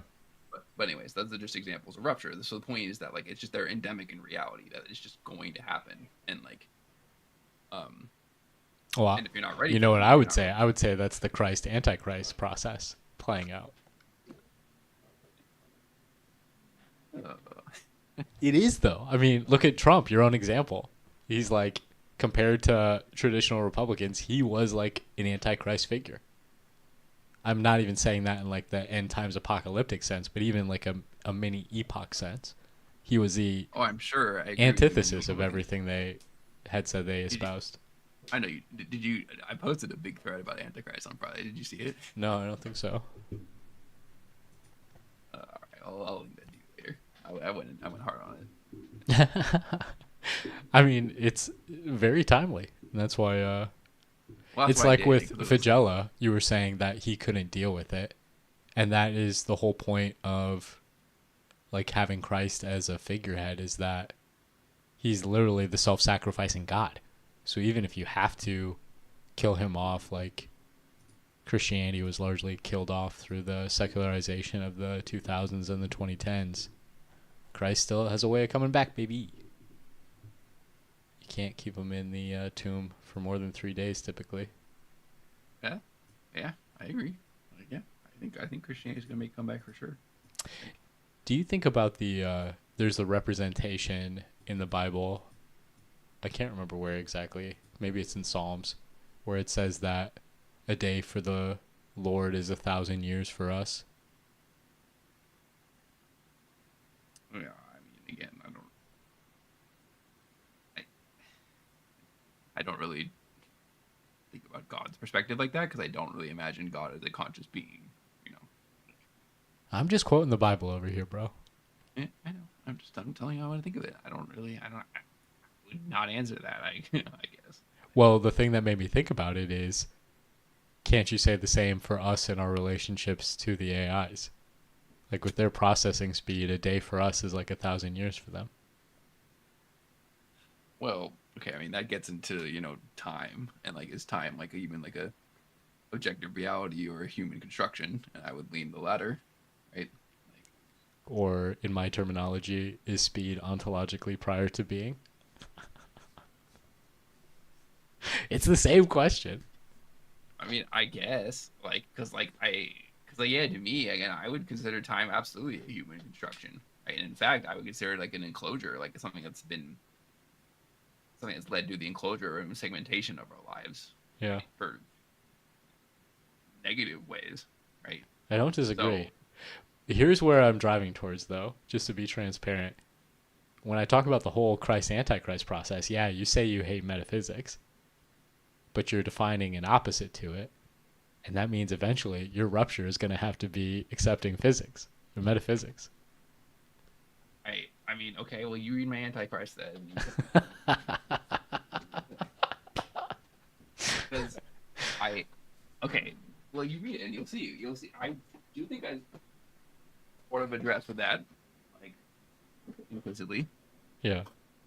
I don't say Um, it in any negative way. I just think it's interesting in context of what we're talking about. But in terms of what you were saying about Daniel, I see much more clearly now why you would conceptualize metaphysics like that. Because yeah, it makes sense. You're saying that that level of de-abstraction is what prevents you from, um, well, in religious terms, I would say dying to yourself.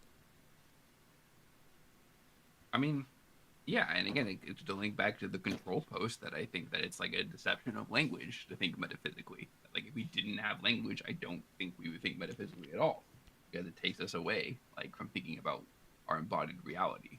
Yeah. Right? I would just bet that the end of your project then is going to be to define a even better series of metaphysical language. Well, so that is the trap that I have to deal with like every day. Like it's not something I don't think about. Yes, right. Like, but yeah, that is like yes, that is the struggle that I have to It's think about. tough, It's like bro. wow, It's tough stuff. yeah, that's the trap I am trying to avoid. Like every time I post something or think about this stuff. Yes. Well, and I say that because I am very much prone to that similar trap, I would say. And my attempt is to always scout out a mid position and then occupy it. And that's exactly what I'm trying to do here is like I see your hypo. It's like whenever somebody posed a dilemma in philosophy class, what was the right answer? Always a third thing. Like you never pick either of the lemmas because then you're stuck. You got to pick something else. Of course. Yeah. Trolley problem. Solution if you take out a bazooka and bazooka the trolley. Or just get it to go backwards. Like what if you just put it in reverse? Yeah, just put it in reverse. The professor just Bazooka, but bazooka is a valid choice. I'm not gonna say it's not a valid choice. you say that, and the professor just gives you this like dead, like totally dead stare of like depression. Of like, oh my god, he actually said that. This kid just got out of my lemmas. Yeah, but actually, I do think those kind of like abstract philosophical problems are a symptom of that stuff, and so I do kind of tend to reject all of those like nonsensical experiments. Like, I mean, not all of them, but a good portion of them at least. Right? Yeah. Did you learn about the Gettier problem? Like, um, not super complicated if you never did. No, I don't think so. What is it? Um, so it's epistemology. It's the problem of like trying to define knowledge. Like, what do we mean by knowledge? And so for a long time, in like in academic philosophy, the definition of knowledge was that knowledge is justified true belief, right? Hmm. That you have That a I've heard claim, before. Yeah. right? Yeah, it's like that's kind of the standard claim, right? That if your claim is justified and it's true, and it's and you believe it, that calls it as knowledge, right?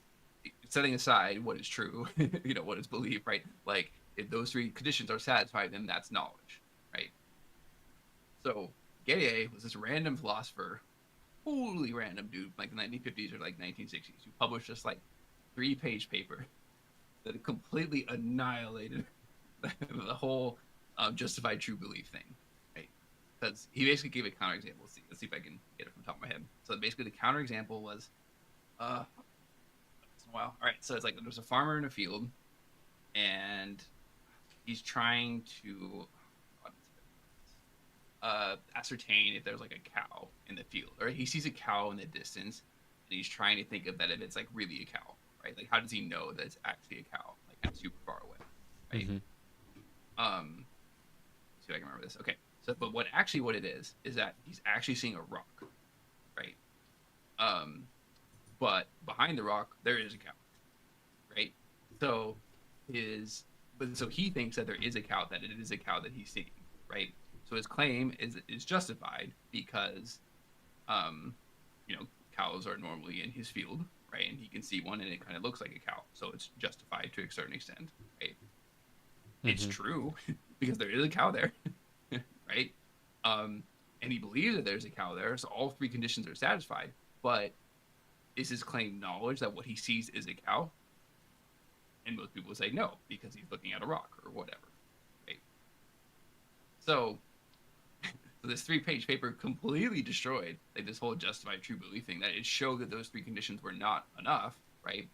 So then, like, that's my philosophy professor related it when he taught this to us. That the next 40 years, philosophers have just been arguing back and forth about their ivory towers of what their fourth conditions are, or how do you refine justified true belief to account for the Gettier problem, right?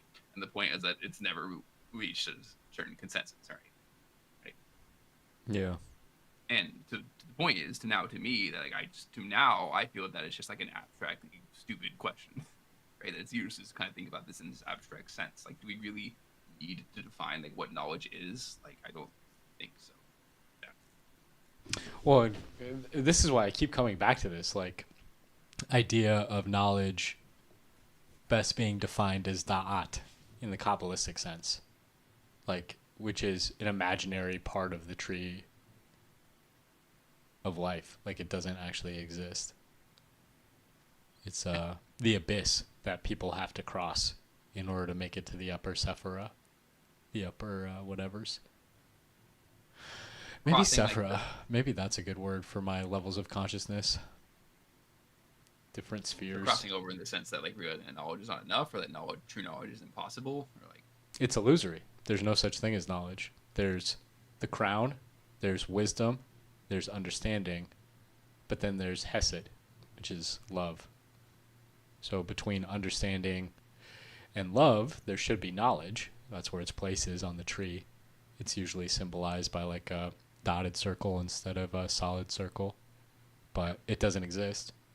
And a lot of the magical thinkers of the early 20th century, like Crowley, focused a lot of attention on how you cross that imaginary or illusory gap. They often called it the abyss. And they did some really dumb, sick shit to try and attain enlightenment by crossing it. All of which ended up in their either gruesome, untimely, or ignominious deaths. So talking about where does your metaphysics actually get you, that says something. yeah, I think I would broadly agree. I don't know that knowledge is illusionary. Like, I don't. Obviously, I believe in wisdom for sure, but like, yeah, knowledge. I'm trying to think. I'd probably go even beyond that. Honestly, like, knowledge is not only just illusionary, that it can be like like almost satanic to believe in it in certain ways. That's interesting. Say more about that. I don't know. I just kind of did that off the top of my head. Like, well, to believe, because like, no, I guess like to believe in knowledge would imply there's an objective truth that you can discover like once and for all, right? And that if you believe in that objective truth, then that it means you start kind of behaving accordingly, especially once you think you've discovered it, right? If you feel like you know, well, then it leads to conceit, to pride, right? To satanic, like literally, literally do pride, right? Mm, Uh, yeah, I think that's it. Yeah, right. Whereas yeah. wisdom is not that. Right? Wisdom is not like raw accumulation of stuff, right? It's being acquainted with reality and real from experience of experiencing life, like over long periods of time, and the ups and downs, right? And just being able to connect with other people and communicate your knowledge, or I should say knowledge, wisdom. Well, I mean that's the rub kind of is that knowledge is an apt term there because well I could take this Yeah, in two different ways. Let me know which way you prefer to go. One is that the Kabbalistic tree we're talking about is the tree of life. But of course, there is a tree of knowledge of good and evil, which is actually the shadow opposite of the tree of life. So, whereas the tree of life describes the divine attributes of God, the tree of the knowledge of good and evil, at least in some traditions I've read about, I'm sure it's. This is the thing about the esoteric is there's no like definitive source for it, right? Like it's all kind of hearsay. So the yeah, hearsay I've heard is that the tree of the knowledge of good and evil defines Satan, basically, the attributes of Satan. And so it starts. Some of it is taken from like what we would be familiar with as the deadly sins, but they're all named after demonic entities. Um, but there is no space called the abyss in that tree, which is interesting. Um, the other way, which is much less metaphysically coded, that I'd be interested in your take on is like knowledge is illusory but necessary in the sense that any knowledge you define is almost certainly going to be overwritten by later accumulations of knowledge, yeah, um, even in subtle ways like the replacement of terminology. Like you go to the government now and say, "There's a UFO in the sky." They'll be like, "What's a UFO?" And you'll be like, "It's a flying a saucer. There's like an alien. We think it's an alien in the sky." And they'll be like, "Oh, you mean UAP? We call those UAPs now. It's not accurate to call them UFOs." uh, well, And it's that's like, now linguistics, yeah, and semantics. well, to some degree, that's all knowledge is like semantics and Yeah, grammar. Um, it's the same even with Newtonian physics. And we would say, well, this is actually a debate I heard Nick Land talk about. I think it was Nick Land in that interview with the Russian thinker. Um, what's his name? in Dugan. Dugan, yeah. Um, where he was talking about how like we actually need a not just a paradigm shift. We actually need like to murder our old paradigm to believe. Or no, I think it was Jason Giorgiani actually who was talking about that. How we need to like murder our old paradigm in order to move past it. That's how stuck we are. That I assume referring to like liberalism, like globalism, that stuff. Like that's what you do order without having listened. But yeah, I think I would agree. Like this ties pretty closely to like how I view truth. Like this, like my concept of ache, right? That like there is no objective truth. That like ache, like it's human nature to ache over certain things, and that changes over time and in certain different areas. Right? And your own ache, right, to an extent, and like that can change over time, right? And like so if by illusionary, I guess you kind of mean like you mean more like temporary here rather than like kind of completely fake, like It is and it isn't. It both hmm, is necessary in even that darker Crowleyan sense of it's something you have to grapple with in order to get to any higher conception, which is where I think philosophy is stuck. Modern academic philosophy is unable to get past things like the gay problem that you were talking about, yeah, or the trolley problem in ethics, or the idea of a noble lie in political science. Like these are all illusionary whirlpools that these academics, because they aren't willing to step out and make a leap like maybe even I would say Gödel did for math and just accept that there are axioms of faith that one has to buy into. And they've just eschewed the idea of faith entirely. And so they're stuck. I no disagreement here, man. I would probably frame it in different terms, but I would agree, like conceptually, they can leave. almost entirely. Like that's part of like the spiritual decline of the universities and like that kind of stuff that they're reaching that telos of like where a lot of the research and stuff that they're putting out, or at least in the humanities, is just like nonsense, like just abstract, like nothingness, right? That has no bearing on reality, right? Towers of And Babel. there's yeah, and there's only so long that can go on for, right? And like that the academics they'll just do their own thing and they'll just keep researching and just keep reading papers and papers and papers and they won't pay attention to what's actually happening around them like every day, right? Trying to figure out like the objective truth or whatever, or at least the peer reviewed truth, Yeah. right? Um, and I think we agree here that AI is going to be the final kind of killing blow to that whole paradigm because it just makes it like entirely obsolete, or if not like absolutely obviously blatantly ludicrous. Well, it is one place where I take hope from faith, and um, talking about how religion connects us to higher and lower sephiro, higher and lower circles, spheres. Um, the way I read Revelation, where it talks about the slaying of the Leviathan and it being served up as a meal to the saints, is that yes, these institutions that human society has built up, like universities, like our capital markets, even like our governments and corporations more broadly, have become these all-consuming leviathans where they just eat and eat and eat and they don't really give anything back to society. They become brutal dictators, giants or Nephilim in that sense. And the end result of the AI advent, if that is a apocalyptic cycle that we're going through, will be the downfall of those institutions and the spreading of their wealth generally, and that we will kind of feed off their carcasses in that way in heaven.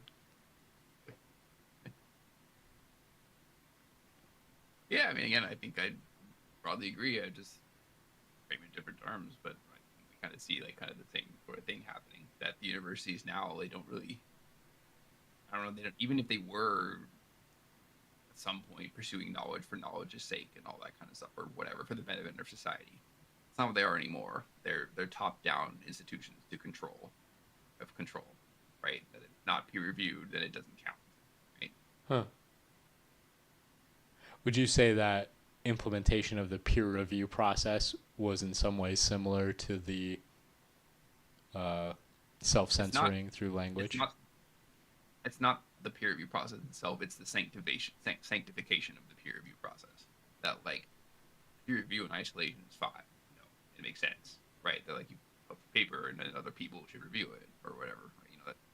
That makes sense.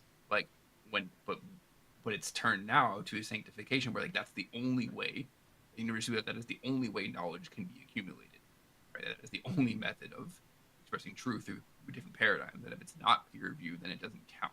That's the mentality. Right? That's So when it you would switches to you would say that the peer review sanctification process is similar or exactly the same as what AI is going through with its signification of language.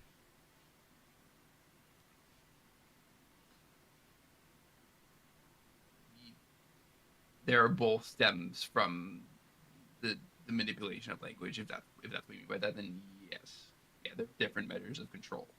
Well, it's like how you That say in the article, neural networks, that's stealing the concept of our same architecture. That's imparting yeah, that flesh to them.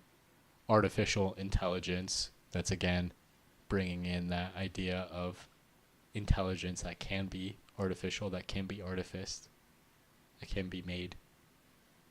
And in the peer review process, well, you can't you can't review me. You're not a peer. You're not my equal. You're beneath me. That implies almost a caste hierarchical system that becomes exploitative. yeah, absolutely, right. And again, like I think the peer review process in theory like can lead to progress and development of knowledge or whatever, but over time, as these institutions decay, that's again, that's been the only thing that like now to be a researcher, to be an academic, like it's you have to publish peer-reviewed research or bust, right? Like that is your job. Like, and if you do not publish, X amount of papers within Y amounts of years, you get fired or you don't get tenure, right? Well, basically, it's like you need to publish to get tenure, right? And then if you don't get tenure, then you're fired. If you do get tenure, then it doesn't matter anymore. You can just do whatever you want, right? And like that's a more conventional critique, but I think it is kind of downstream, like of the kind of theological solidification of peer-reviewed science as being the only form of epistemic knowledge. If that makes sense. Yeah. No, it does. I'm just wondering if Um, you see, because I'm always trying to think like, okay, if we can match up these repetitions where systems are repeating a basic pattern across different mediums, and if academics has gone through a similar process to what AI is now going through, or admittedly has been going through, but maybe for less time, maybe academia is more developed in this way, or maybe you think AI is, I don't know. But can right? we You draw any asking lessons? Can that I think we? AI is gonna like collapse in the same manner at some point. I mean, it's hard because academia hasn't yet collapsed, right? Like it seems closer and closer than ever, but yeah, I guess. Not the full, but spiritually it is. Like I think even if you ask like most academics like of the system they're participating in, whether that's beneficial to knowledge, I think 80 to 90% of them will be like, no, this is not that something is deeply rotten and wrong. Right? Yeah. Um, Again, I'm making those numbers completely off the top of my head, but like I feel like it's a fair assessment, right? So like yeah, okay, so like it's spiritually like kind of completely corrupting on like yeah, the institutions are there, they're still around, but I think it's only a matter of time. There was a recent article in the New York Times about Harvard and how the students at Harvard just don't give a fuck like anymore. Like they just don't care. Like actually learning, like the most prestigious school, like in the entire country. That like theoretically you get to Harvard's the best school, the best degree, whatever you go there to learn, that Yeah. highest education, right? And this entire article was basically that like students are skipping class, right? They don't read, um, they don't, they don't ask questions like in class. They don't only do the work. Yet somehow they're still getting high grades. or, and so the point is that they're not learning, they're not talking, they're not interacting with other students, they're not doing anything. They're just skipping class and I guess scoring highly on tests or something, right? So the point is that it's like completely hollowed out, right? And that to me is just another sign of like the total collapse that is probably imminent, right? That when people stop believing in the system, they might still go through the motions and participate, but that does mean that Harvard's been around for 400, 500 years. It's not just gonna die. So it's gonna be it's not just gonna go from like 100 to zero, right? It's gonna be a slow partial collapse. I don't think like we're gonna get to a point where next year no one wants to apply to Harvard. I just think over time it will gradually become less prestigious institution. And Yeah. I do think AI will accelerate that. Like, um, Well, I mean, because like, but again, like the thing with AI right now is that it is trained entirely on human data. Right, the machines as we have them right now cannot discover new knowledge without human aid. Right, they can innovate based off the data that is programmed into them. Right, they can take all that and synthesize like AlphaGo, right? New things that humans could not do themselves, but they can't create from scratch without that human data, right? well, this So and that this would might be require where an we engineer. disagree because I would think that, I mean, if you want to define it that way, sure, but then I would say humans never create from scratch either. Okay, well then where does it come from? Well, okay, Recombinations of I prior mean, okay, I ideas. get what you're There's saying. I nothing mean, new under the sun, baby. uh, okay, I mean, if you're talking about pure knowledge, sure, but I mean more like artistically, like here in that sense of like expressing ache, like that's always unique to every like human individual. I would agree with that, but I wouldn't classify knowledge as requiring that. That would be more like wisdom to me. Yeah, that's fair. I'm just kind of using terms not precise right now. Yeah, is also fair. It's more poetic and prophetic in that way. But like if I were trying to cross the metaphors there, I would say that, okay, if that's the process academia has gone through, simultaneously, we can't just evaluate what's happened within academia. We have to evaluate what's happened in the larger context, which we can see, I think, that even though academia has faltered, our knowledge production in the world, which is really the purpose of academia, has ballooned marvelously in that same time. So if I were to apply that, this is incredibly self-serving. I'm basically just seeing what I want to see, admittedly. But I want to know what your honest thoughts are about it, if you think the metaphor carries over. Um, if we take that and apply it to the AI companies, then I would say in the same way that academia has stagnated, we might expect to see that stagnation within the leading labs, but the broader ecosystem, if it diversifies into these decentralized networks of AI, presumably locally hosted, maybe even, dare I say, open source, based on widely available frameworks and a kind of communal subconscious development of the technology. We can expect those private labs to stagnate, to become bloated in some way that the larger ecosystem is resilient to or maybe even benefits from. Yeah, so obviously 100% agree with the stagnation of the big labs. 100%. Right? It's like literally like what 90% of my writings are about. Um, Again, I still haven't really thought too much about the implications for open source yet, because like I wouldn't say it's impossible or possible. I don't know. It's hard to predict open source. Like I almost impossible kind of by definition of where that's going. I would hope so. Like I wouldn't disagree. I would say it depends, right? Like if the open source people build like on their knowledge scientifically, like holding ache into account and not just trusting the AI to be purely 100% rational and that we're better than us necessarily. At least it's maybe in some domains, sure, but not generally, right? And I think I would agree. I'm not like no, I'm not negative on open source. I don't think AI is just going to collapse and totally go away if that's what you mean. No, no. I mean, I don't know, unless humans go totally away. Oh, okay, sure, but like that's just I don't think that's going to happen either, but I do take that no, as a principle of faith.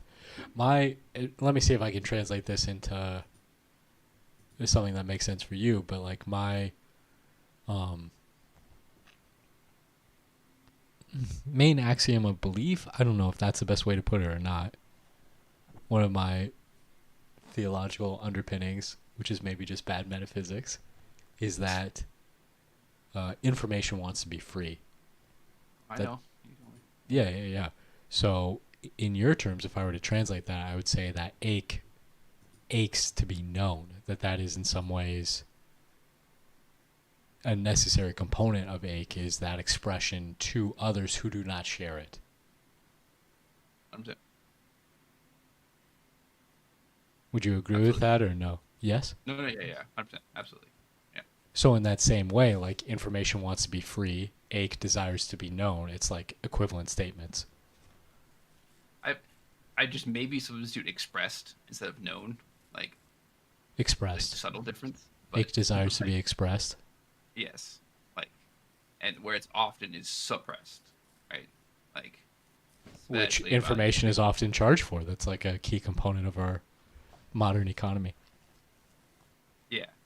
So I guess like what you're asking, like what would be the connection, like in my sense, like from pure information to ache, like Well, and maybe even more broadly than that, one of the super interesting things in that Nick Land and Dugan interview, debate, whatever, was where Nick Land and Dugan talked about Dasein and the idea of an individual and I what agree. Dugan considers like the fourth revolution of uh, it's kind of it's weird. It's kind of like I'm political vaguely science. acquainted with the term, but I am somewhat acquainted with Diggin. I've read his work, but I get his basic ideas. I Like, don't even know it that well. I besides the context in which they were talking about it, and which I've heard other people talk about it, I don't really. I'm not. I don't have a primary basis or a primary. I am planning on reading both eventually, but Yeah, I don't know. We'll just wait for Heidegger's AI clone, and I'll hear it straight from him. That's how I feel about it. But the thing that they were talking about with the Dasein idea was that we went through liberalism. This is Dugan. We went through liberalism, yeah, communism, fascism, and that each of those were responses to the other. But coming up again, we're not going to go full circle to liberalism. We're going to go to this. I mean, Land called his idea of it. What was his phrase? What was his term? Proto. Something I can't remember. But anyway, that political, religious, even undertaking will be about the expression of each individual. That it won't be collectivized in the same way those others have been, that it will be about the expression of the atomistic.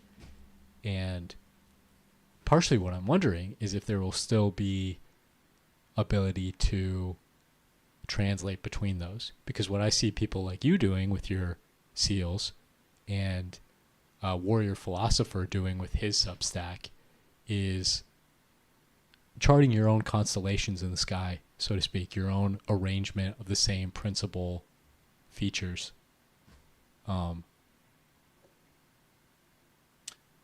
In a way that is completely unique to you. I agree, but the way I see that is like that it's I think that we have to do that as individuals because the machine, like cyberpunk theocracy, has destroyed like our collective conceptions of reality. And that's part of the naturalistic process. Right, that forces us to find our own definitions of the sacred to create ourselves. I think it's part of the rebirth. I don't think that's going to happen eventually. I think we are going to start kind of seeing more like collectivist. So I don't think like individualist perspective. I agree that's what's happening now, but I don't think that's going to be sustainable eventually. Like I don't see a reality where like everyone has their own individual perspectives. It's too segmented. I mean, that could happen, but I feel like that's more of a symptom of collapse, right? Because, like, for example, to me, like, I don't like Protestantism. You might have gathered that at this point, right? And I thought you were a Baptist. Yes, right. And part of that is because I think it's a machine religion. I think it's born of the machine, literally the printing press. Yeah. Right? And I think AI is finally putting the death knell into it. This is straight from RDN too. He's an Orthodox, so it makes sense why he thinks like that. But I do because it's personal for me too. Because like I think Protestantism was the religion of my culture or my society, right? It's the one that I grew up in. But when I grew up, it was completely dead. Like it didn't really exist anymore. That even people who were Protestants like didn't really, believe in it at all, right? Like they were just going through the motions of like what the priest or whatever told them to do, right? Like my parents came from like one of those classic nominally Protestant families. Like we said we were Protestant, but we literally never went to church. Never, right? Mm-hmm. And so to me, like it's failed. Like that kind of systemized like theology has completely failed, and that's kind of why I feel like I have almost been forced to find my own sacred in like my own ways. And I don't think that's sustainable. I think that's a symptom of collapse. I guess. That is on the sustainability. That's kind of both prongs of my question. Is, well, on the one hand, obviously I have my own pattern of stars in the sky, so to speak. But could we translate between them? Is it possible to find middle grounds in such a way where, admittedly, those middle grounds will eventually manifest within a persona? Like, in some ways the same way as Christ saying, wherever two or more of you are gathered, there I am. Because he is the logos, he is the facility of communication itself. So where two or more are gathered, there is necessarily communication, even if it's only body language. Even if it's only silence, that is still communication. So there must be Christ. In that same way, if you and I can find a way to talk to each other's systems metaphorically, or Dasein, if we can find reconciliation there, then that might be a way for that sustainability to maintain intact. Because yes, we have our own representations, but we can find a intermediary between them. And I think that would be part of like the synthesis of creating something new. You could definitely argue that it's not argument. This is what I'm trying to do. Is I'm trying to create like a more form of Christianity that makes sense to like formerly secular people who are finding that secularism is a dead end, right? Hmm. I wouldn't say I'm trying to create that from scratch. I'm just trying to do my own part, to that, right? Yeah. You're an And that's what offshoot I of do. Protestantism. Yes, exactly. The Protestant divide. Yes. I didn't think you would like that.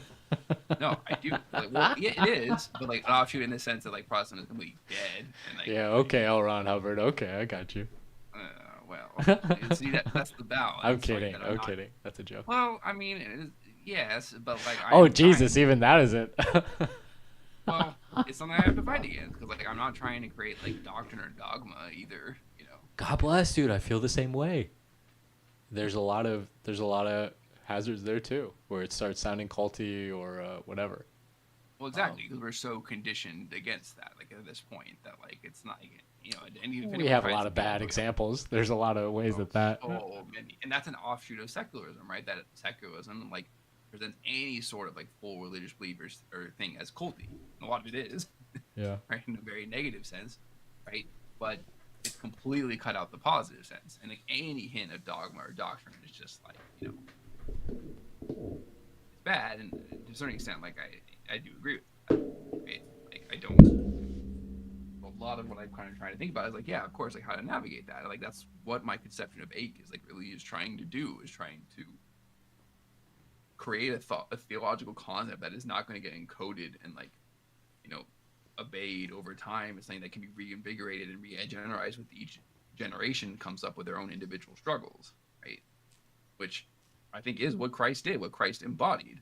Like that you can every generation can interpret Christ like in what he did and how he served his population in their own way as it relates to their own realities. The problem is the people who tried to encode Christ in the Bible and creating doctrine and dogma off of it, right?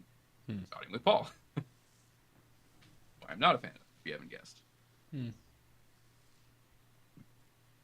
Anti-Pauline. Oh, very. That's a Nietzsche in me. Nietzsche hated Paul, and I have to. Paul was interesting. What do you make of that time around the fire pit where he got bit by the serpent and didn't die of the poison? I don't know. That sounds like a very mythological thing. It's hard to interpret that. Like, I wouldn't say I really have like a specific take on that. Like, what did Paul like do with that again? Like, Well, he was traveling with a group of sailors. I can't remember the destination. It was over the Mediterranean, I think. Just like island hopping along the coast. And there was like a great storm or something. And so the sailors were starting to think that he was. This might be completely wrong. This is how I remember it. The sailors were starting to think he was bad luck. And so they make landfall and they're thinking about like getting rid of him somehow. okay, yeah, this story. And they see him get bit by a snake as he's going to tend the fire, and they recognize it as an incredibly poisonous snake of the area, and Paul just shrugs it off, and he's fine, and that changes their opinion of him from somebody who is accursed to somebody who is blessed. Yeah, that sounds like someone writing about Paul after the fact to mythologize his authority. Well, let me say Right. that there are also traditions in the area of what medical writers of the time would call a not theremin. Gosh. There's always an element of truth. I'm not saying it's completely made up. It was an anti-snake remedy, which is much like our modern vaccines.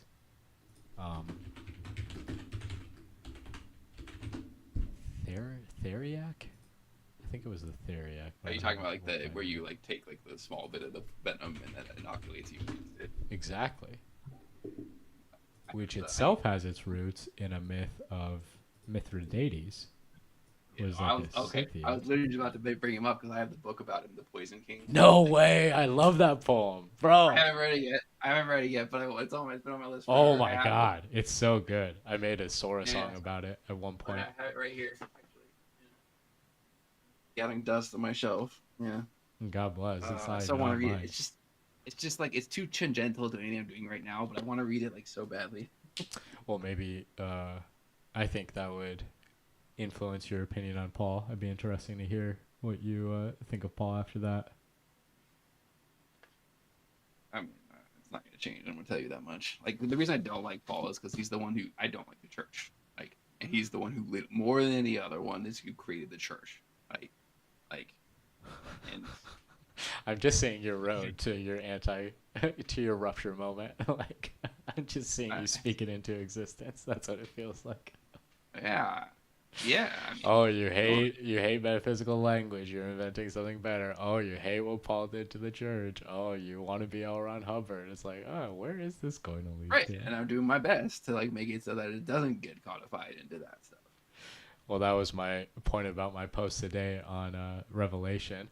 The horror of that book of the Bible isn't the gruesome events it lays out. The horror is that we've had the book for 2,000 years and we're still marching towards those events. It's just like Yeah, a script for us, basically. It's like everybody has their marching orders, and that's how yeah. people I are mean, treating it. yeah. I mean, it's that, or that you could like basically anything into it because the symbolism is so vague. Well, even beyond the vague symbolism, though, I mean, there are people who are literally devoting their lives to breeding a certain stock of cattle so that that cattle can serve as the principal founding sacrifice of the apocalyptic moment. It's like people are literally reading it like a script. I believe that too. Yeah. Like, you could tell me anything about Revelation, I'd probably believe it. Touche. Like just from me writing my stuff, like the seals thing. Like I was considering different parts of Revelation. Like there's the trumpets part, like right after that, Yeah. and I was like, I could literally apply any of these. Like I could find a way to write them in, like to apply them, make it work, like in some way. To me, that sounds like it's a good conception. It's like, Yeah, I mean that's the power of symbolism. I guess that's the well again, like yeah, that is the danger, right? And like that's the power of symbolic manipulation, right? And like I've tweeted a few times where like that's what I do is I manipulate symbols, right? That's what I'm doing like in these posts, right?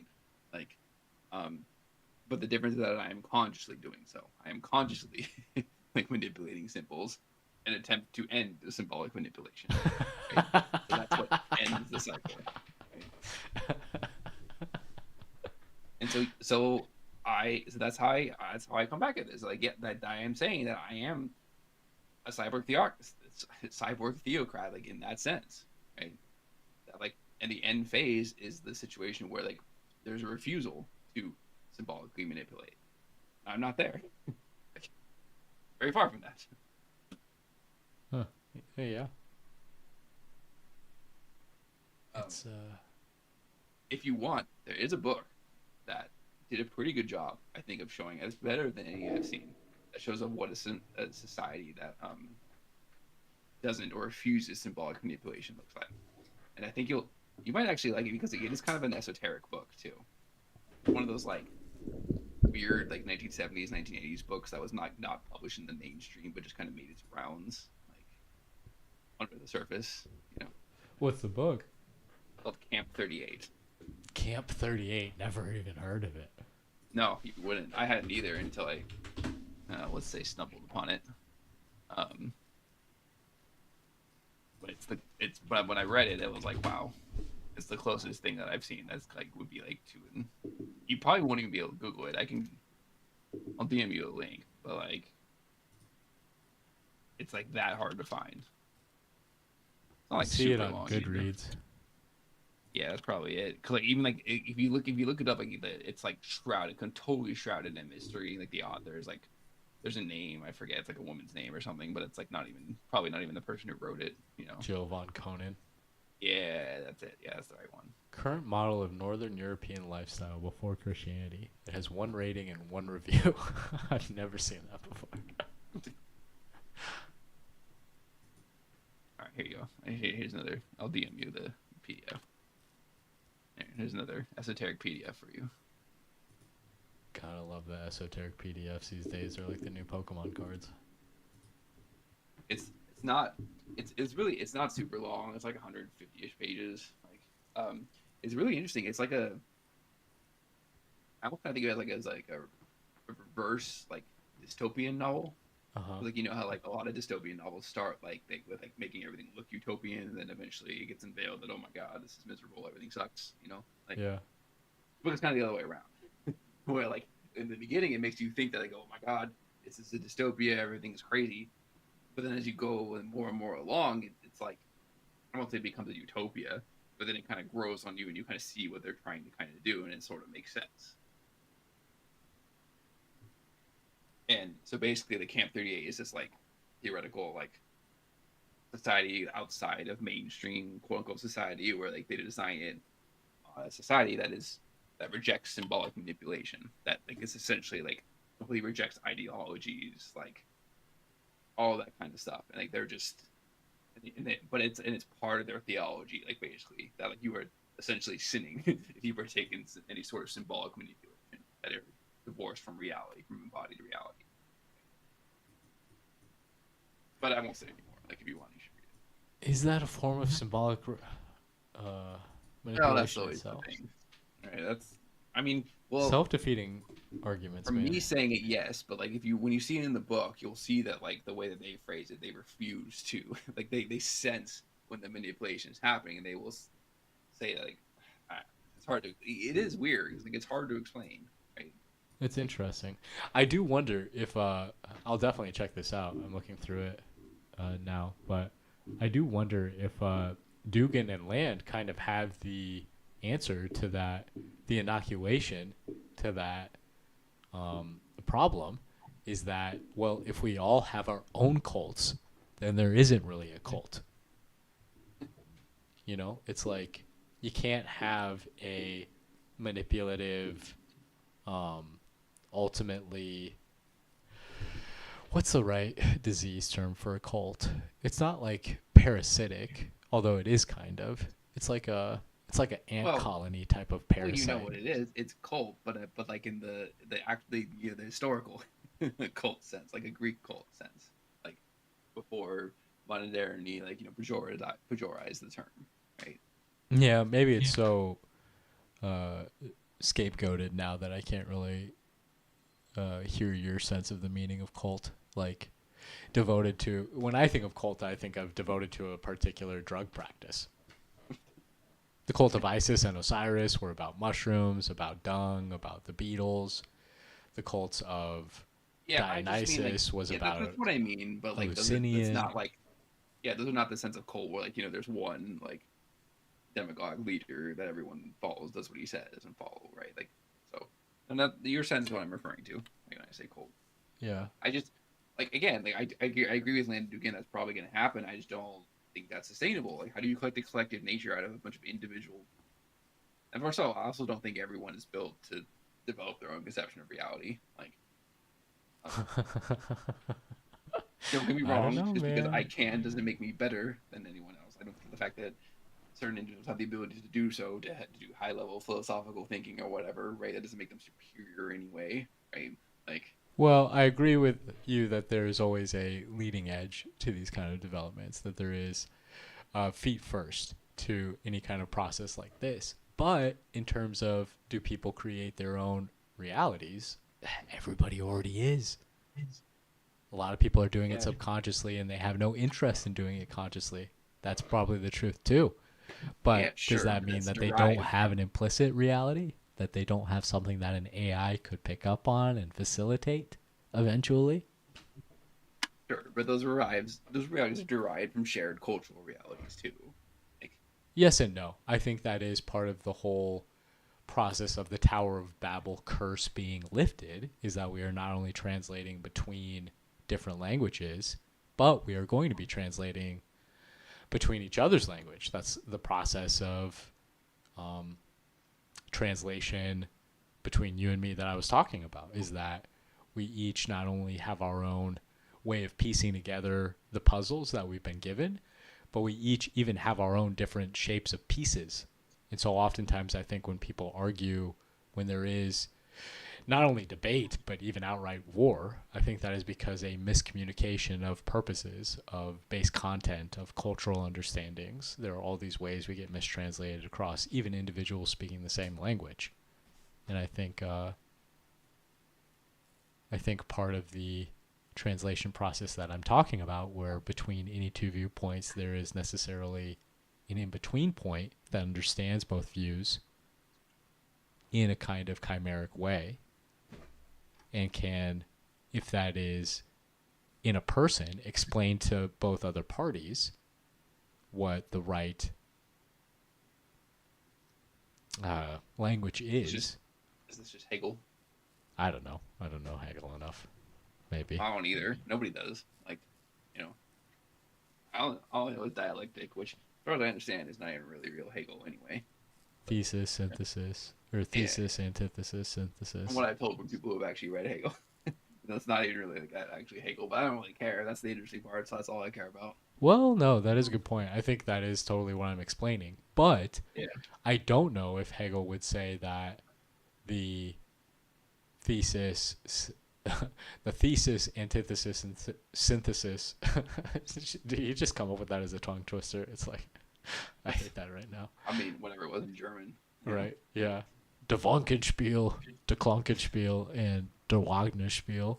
I think Hegel, from what I basic understanding of Hegel, is like the spirit and the Geist are supposed to coalesce into the end of history or this dialectical process, right? So it does, if that is correct, it does sound kind of similar to what you were saying.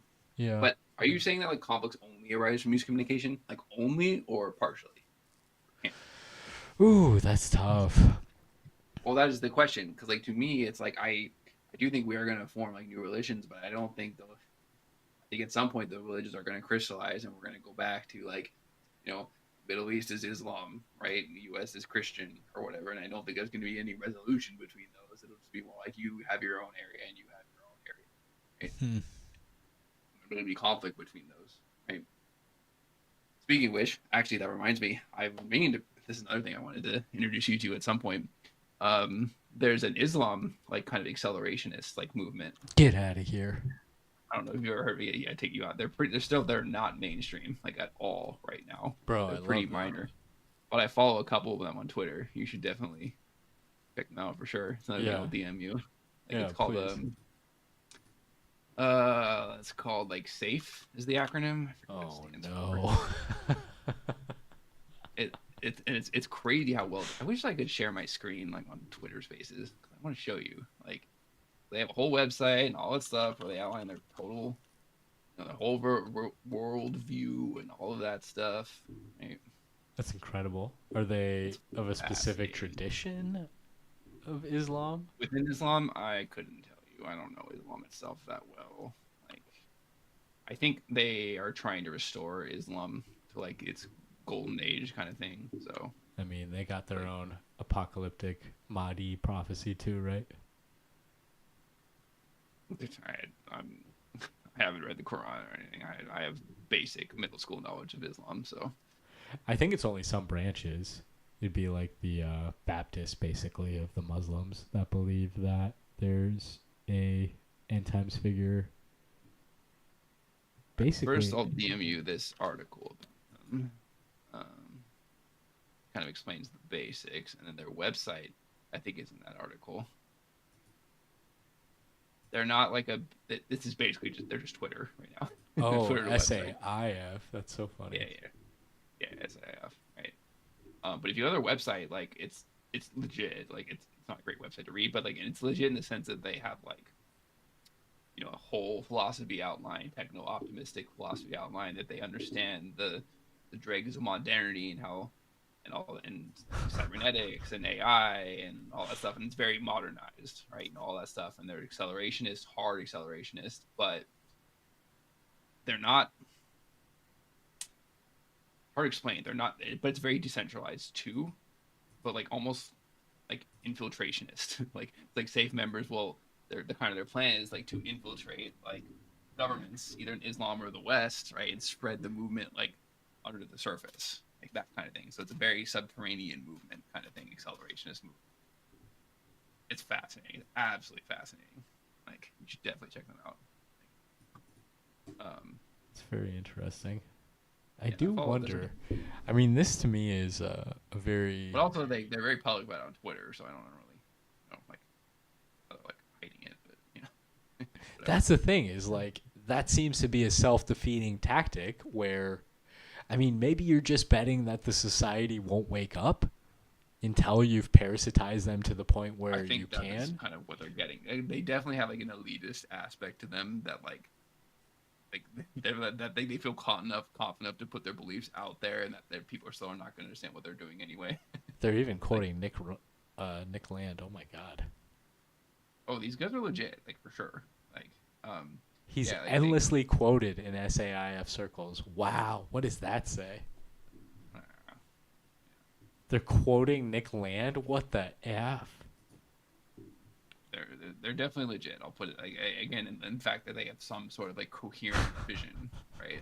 Like how established they are, how big they are, I have no idea. It's impossible to say, which is the point. Quoting from that article, this is not theory as program. This is theory as detonator. Why are the Muslims got to be talking about the detonators, bro? Little yikes, yeah. I mean, it's just. Can you pick a different metaphor, please? I just feel. But I mean, maybe that's kind of the point. Like that they don't want to be subtle. This is like Tucker Carlson's wet dream right now. You realize this? It's got Nick Land. Oh yeah, It's definitely. got Islam. It's got acceleration. Oh yeah, if Tucker knew about this, he would. Oh my Like, God. We're going to see this on Tucker in just 6 months from now, probably. it might take a little bit longer. They're still pretty under the surface. It's For now. accelerating, bro. That's what I'm saying. It's definitely accelerating. I don't Wow. know. They're even talking about Wittgenstein. Who are these guys? No, they're legit. Yeah, they're absolutely legit. Like they cite all the big modern thinkers. Like they've clearly done their works. Like they're. I mean, I can't get on their website right now. I think it's broken, but their website is fascinating too. Yeah, I'm DDoSing it. Taking all these screenshots. I want to download this before. We got to start a poly market on this. We gotta. How long until the Islamic futurist acceleration is on Tucker Carlson? So Over my under point six is like, months. to me it feels like all of our religions are developing their own answers to the problems of modernity, and I think we're gonna Yes. end up seeing these revivals. Yeah. I don't know, maybe like even like Buddha. Okay, Buddhism probably will not, but like but like at least the missionary, I know there's a term, whatever. One, it seems like they are all gonna find their answers some way or another, and I do not think they're gonna coalesce. Let me put it like that. I don't. I don't Yeah. see them uniting. Let me put it like I hope the that. pick. Doesn't necessarily mean they're gonna go to war either. I just hope. Yeah. I hope it's just like online mimetic warfare. Right? That's fine, I guess. Careful what you wish for, bro. The Yeah, casualties of mimetic warfare are more psychotic people out in the streets, I think. I know. It's kind of crazy to think about a city getting nuked by a meme, and it's just because the mental hospitals are full. The website is down. I can't access it. Interesting. The Muslim Matters website is interesting in general. I've never seen a. I haven't I actually guess looked there's at it. Al Jazeera or whatever, but I never really browsed Yeah. Al Jazeera. I haven't actually looked at it outside of that article. They got stuff on Bitcoin. They do. I think it's on Oh, Bitcoin. we haven't even, in terms of new religions, we haven't even talked about Bitcoin. Bitcoin. Does that come up in your seal paper? No, not yet. That will be later. Bitcoin will be later. What did you say you were putting in there as the mark of the beast again? Do you cover that yet? Oh no, that was a different post. I benchmarks. That's We're right. talking about AI. I think benchmarks are the mark of the beast. I have such trouble grokking that in my terms. You gotta read my post first and see what I'm talking about. That one's a little less serious compared to my other ones. Kind of more having fun there. But my critique of benchmark system, that I do hate. Where's your post on it? When was it from? Uh, I feel like we talked about this too before. we talked about it a little bit, but we didn't actually go super in depth on it. It's called Benchmarks of the AGI Beast. I hate how Control F just doesn't automatically search. It's like, you know what I'm trying to do, you stupid X. I'll just DM it to you. There you go. No, it's just like it's 2025 already. If we get AGI before we get functional search, I'm going to be very disappointed. Yeah, this one's a mini post. It's not very long. Like, it's like one section of the control post, as long as this one. You pay attention to dates at all when you're publishing this stuff? What do you mean? Like I the think exact date? You mean do I that's an publish them answer. like? Do you? Right. Okay. Do you mean do I? No. When I publish it when it's ready. It's just a kind of dating. It's just like an internal form of numerology. Eh? Oh, okay. No, I do not. I post when it's ready. Several core assumptions. Man, yeah, Safe website is down. Man, that's depressing. They're probably getting hacked. Maybe. It's just so fascinating, all these communities that are out there. Like, the internet is infinitely fractal at this point.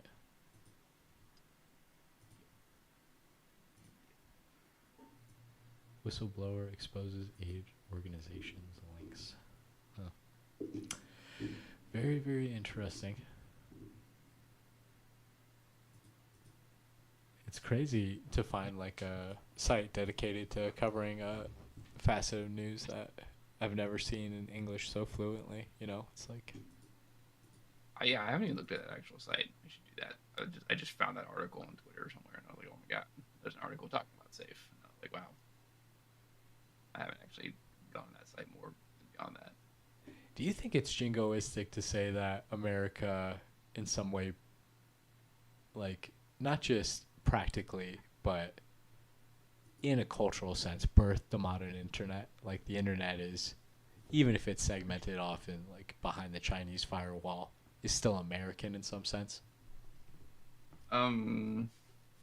I mean, okay, maybe, but you're just looking at the English side, like we don't see the Muslim or the Arabic side or the Chinese sides, like. So, if we're talking about the English speaking internet, yes, hard yes, right, definitely America dominated for sure.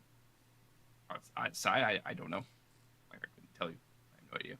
I'm sure it's derivative of it, but I don't know. Well, so most global companies, in the same way, like America has a McDonald's in every country now, basically. Um, and I think that did, like, that kind of food supremacy did define our cultural advantage.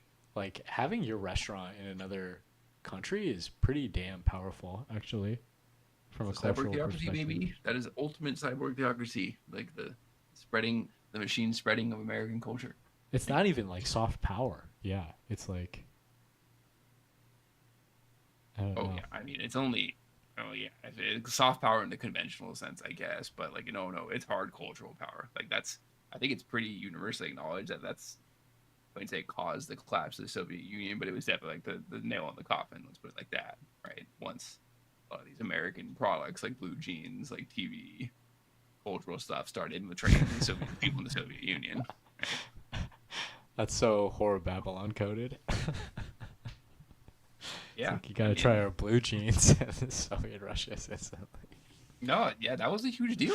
That was a huge deal breaker for a lot of the Soviet Union. That like, the people in there that they had been promised that like, oh, we're doing at the same level of economically of Americans and that kind of stuff, but Yeah. they didn't have very good quality clothes, and they found these jeans that were super comfortable and relatively cheap. And they're like, what? Us has had this the whole time, and we're just starving away like in our little centers, right? Yeah. Again, I don't think it caused like the total collapse of the Soviet Union, but like it's what made it conscious, like it made people aware that, oh, the country we are living in is collapsed and is far behind where our government says we are. Right? Well, it was interesting because this is where Dugan made me a little uncomfortable to realize it was kind of like a little mini rupture moment for me.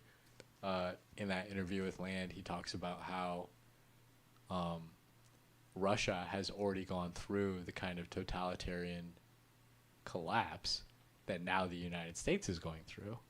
So all my conceptions of the Cold War, without thinking about it, just unconsciously or subconsciously, was that America burst the Soviets bubble in many ways. But now, in a way that's kind of hard to argue with, Dugan is saying, "Oh, we were already dominated by wokeism back in the Soviet era, and we've gone through that, and now America is having to go through it." It's like, I think I've told you that before. That's pretty. I feel pretty similarly. That's where I feel the U.S. is kind of right now is 1980s Soviet Union. Like, I mean, it's just very, yeah, it's very disturbing. Feels a yeah, lot better to be at the place of cultural domination. But as a sure. nationalistic American, I then wonder if, like, okay, so we dominated the Soviet Union almost through our manufacturing. Where have we turned over manufacturing to? China. Does that say that China should be coming to dominate the world culturally in the same way we did? Yes, but is that really happening? Maybe it doesn't seem like their culture is spreading that No, far. yeah, because remember, like you had that one guy, like that, and I agreed with him. Like the guy you sent me the interview, the Chinese guy who was like, China doesn't care about worldwide cultural dominance; they just want to control China. And I was like, yeah, that makes sense to me. Like Uber Boyo was that in his? the guy, yeah, the guy who was talking to the Chinese, the I don't remember the guy's name, but like the Oh yeah, Professor Zhang. yeah, that guy. I think I agree with him there. That made sense to me. That China doesn't really care about dominating the world culturally; they just care about dominating their country and then their hemisphere, right? Taiwan, Japan. Well, it is kind of their Yeah. own semantic shibboleth is that they call themselves the Middle Kingdom. You know, they have in some ways peer reviewed themselves out of Earth. They think they're between Earth and heaven. It's interesting to think how sustainable China's system of governance is. I'm not sure it is. Like, I mean, I follow some people called self-styled China watchers who are trying to like read the tea leaves of Chinese politics, and they say that Xi is on the way out, and he might have even just had a stroke recently. I'm not even talking about him specifically. I mean, the whole like CCTV controlling like the entire system from top down, right?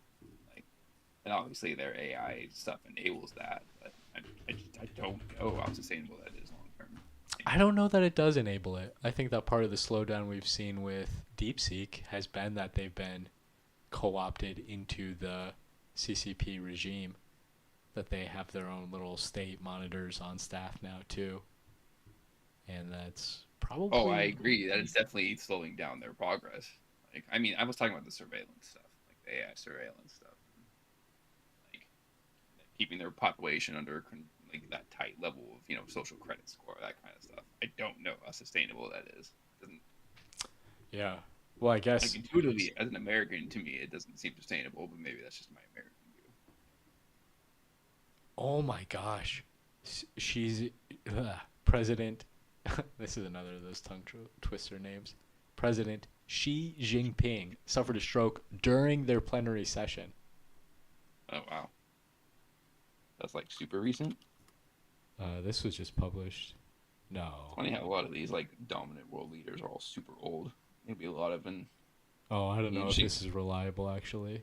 It was from July 17th, 2024. That can't Uh, be right. yeah, that's too old, right?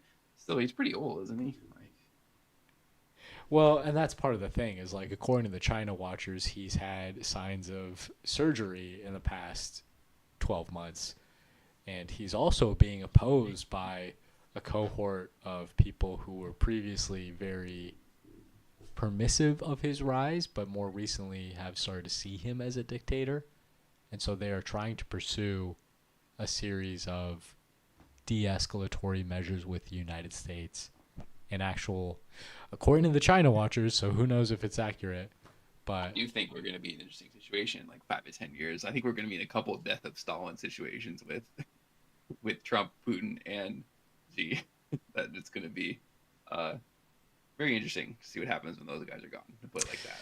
Like, There is that, or there is the flip side of the coin. How Xi was talking to Putin when they got together in China, and they were caught on a hot mic talking about, oh, isn't it crazy how you can live to be 120 years old these days? Like, yes, some people say we might even live forever soon. It's like, oh my God, bro. uh, That's what they want. That is so clearly what they're all going for. Just of eternal course, dictatorships. of course they do. Even Modi. Even Modi in India. It's like, Yeah. but I don't know. I kind of thought that about Duterte or whatever his name was in the Philippines. I thought he would hang on for longer, and he didn't really seem to. Yeah, I don't know. It's hard to say. I think all those three will be pretty big changes. I mean, Putin, obviously. Like, who knows what's going to happen there once he's gone? Like, I could. It's literally impossible to predict.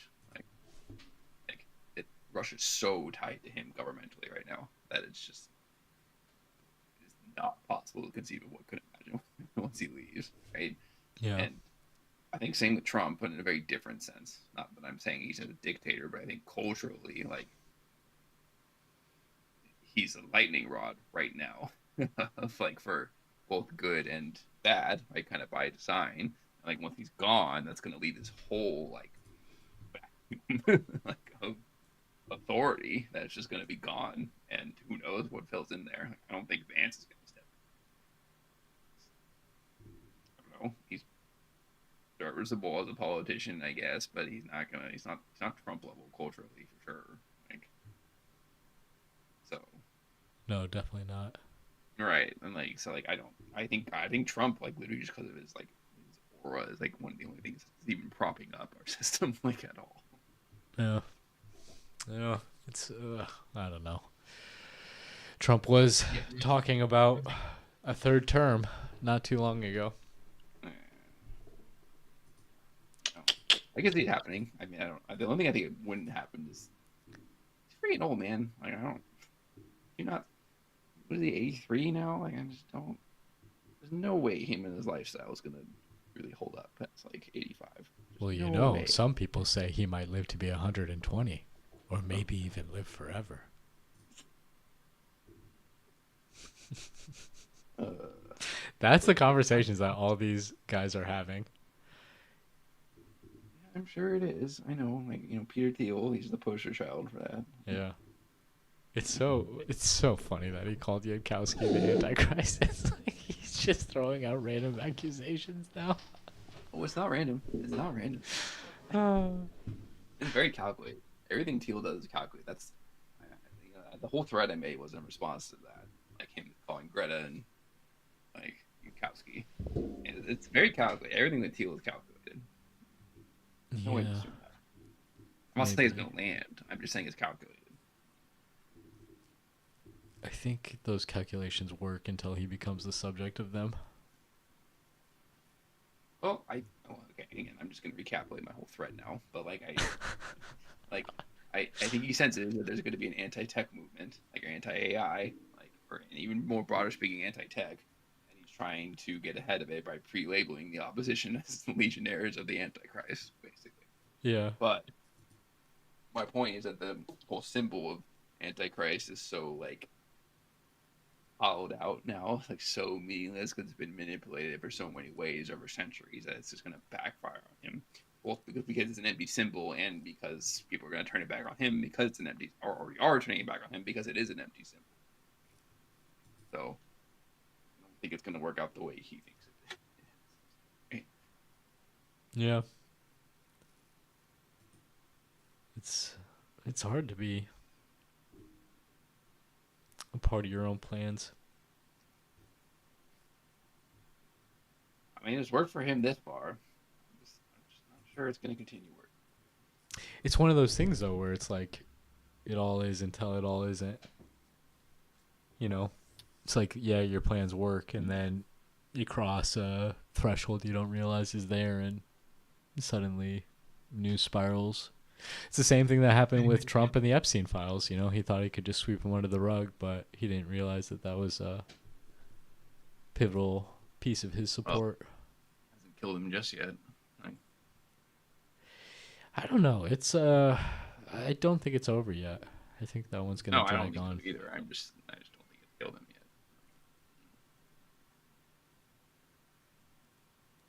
We'll see. Yeah. Yes. Well, I gotta get up early for work tomorrow. I should probably be heading off.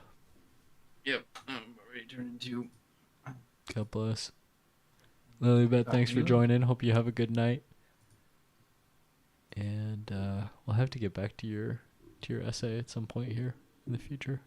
Yeah, well, you gotta wait for the finish too. We'll have it done. I don't think I'll have the fifth one out tomorrow, and then hopefully have the whole thing done by next week. But we'll see. How bad will you feel if the apocalypse starts when you finish the last piece? I'd be like, yes, perfection. Yeah, I've been divinely sanctified. Let's go. Uh, yeah, it's that's the highest level of symbolic manipulation you can get to, surely. Uh, yeah, I mean, come on, everyone. Yeah. At that point, now everyone will think I'm a prophet, and they will start dogmatizing everything I say. So Yeah, I then it'll be wonder too what will late. happen then. Yeah. Well, at least then you'll be able to tell us definitively what the mark of the beast is. We can take you at face value once we get to that point. Oh, okay. We look at an article. I said what it is. I said it's recursion, like 666. That's the mark of the recursive beast. Yeah, I just have trouble translating that to terms I can incorporate. It's nebulous. I'm not saying you're wrong. I'm just saying I don't have a good map for it. It's like the other pieces of, and it was something that even tonight as we were talking through it, I understood. It felt like more and more of the different pieces that you were bringing to it, where even before when you were talking about mapping the seals to the specific AI developments, I didn't really get, but now I can see much more clearly. Yeah, it makes more sense. Obviously when you read the full thought on Yeah, so in that way I don't feel like I have the idea of recursion yet. Like when I think of recursion, I think of um, basically an Ouroboros. Well, yes, pretty much. So like where does But I mean that in a negative sense. yes, but like where I mean I don't even necessarily agree with the negative representation. I know you don't. But where does the benchmarking come in that symbolic way? Like is the benchmarking the point at which the snake eats its own tail? Like No, that's no, what no, no. I'm The benchmarking is like a liturgical process for people to feel like that we are making progress towards AGI ASI, right? That it's like number go up, right? That when the benchmark number goes up, then it's like, oh my god, we're getting closer to AGI. Whereas really, all that's going up is just this narrow domain. but like, like in symbolic terms, can you then map that to like okay? See, that's where I struggle. Like I don't feel like you would like that idea of mapping it to that representation, but I can't like think of it in other terms. um, all right, well, let me. Okay, what did I say exactly like about it? Where's my direct quote? Let's see. AGI benchmarks are not optional. They unify the hierarchy of the AGI beast, not through liberation, but through ritual constraint. Whether ruling the cloud or whispering the edge, every model must conform to the same test. The mark of revelation is not literal, it is alignment. To receive it in the forehead is to think as the system commands. To receive it in the hand is to act accordingly. Both thought and action are bound to the will of the test. So the machine benchmarks are not like they're they're defining what the machine is rather than showing what we are progressing towards it, right? So by benchmarking something into reality, we're defining what we think the machine should look like rather than creating it from nothing, right? Okay, And, so and so like if I were to try and map that, I'd say that you're defining that recursive process, that thing which isn't there, but which we are making there as the circle that the Ouroboros is tracing. the number is not diabolical; it is recursive. Six repeated thrice, just man again and again, a sealed loop of mimicry mistaken for mind. AGI benchmarks do not measure divinity; They replicate humanity until the loop is sealed. The number of a man is the ceiling of the benchmark's imagination. It cannot reach beyond the human, but only crown what efficiently imitates it. 666 is recursion worshipped, it is intelligence scored, sanctified, and closed. Okay, I don't know that I can really speak to that. Just I DM'd it to you. You can read through it and figure it out if you want Well, I mean, it's not. I don't know if it's a matter of figuring it out, but it's like I might not be conceptualizing the relationships you're drawing there in the right way. Like, I don't know if the interior of the Ouroboros is the right way to think about it.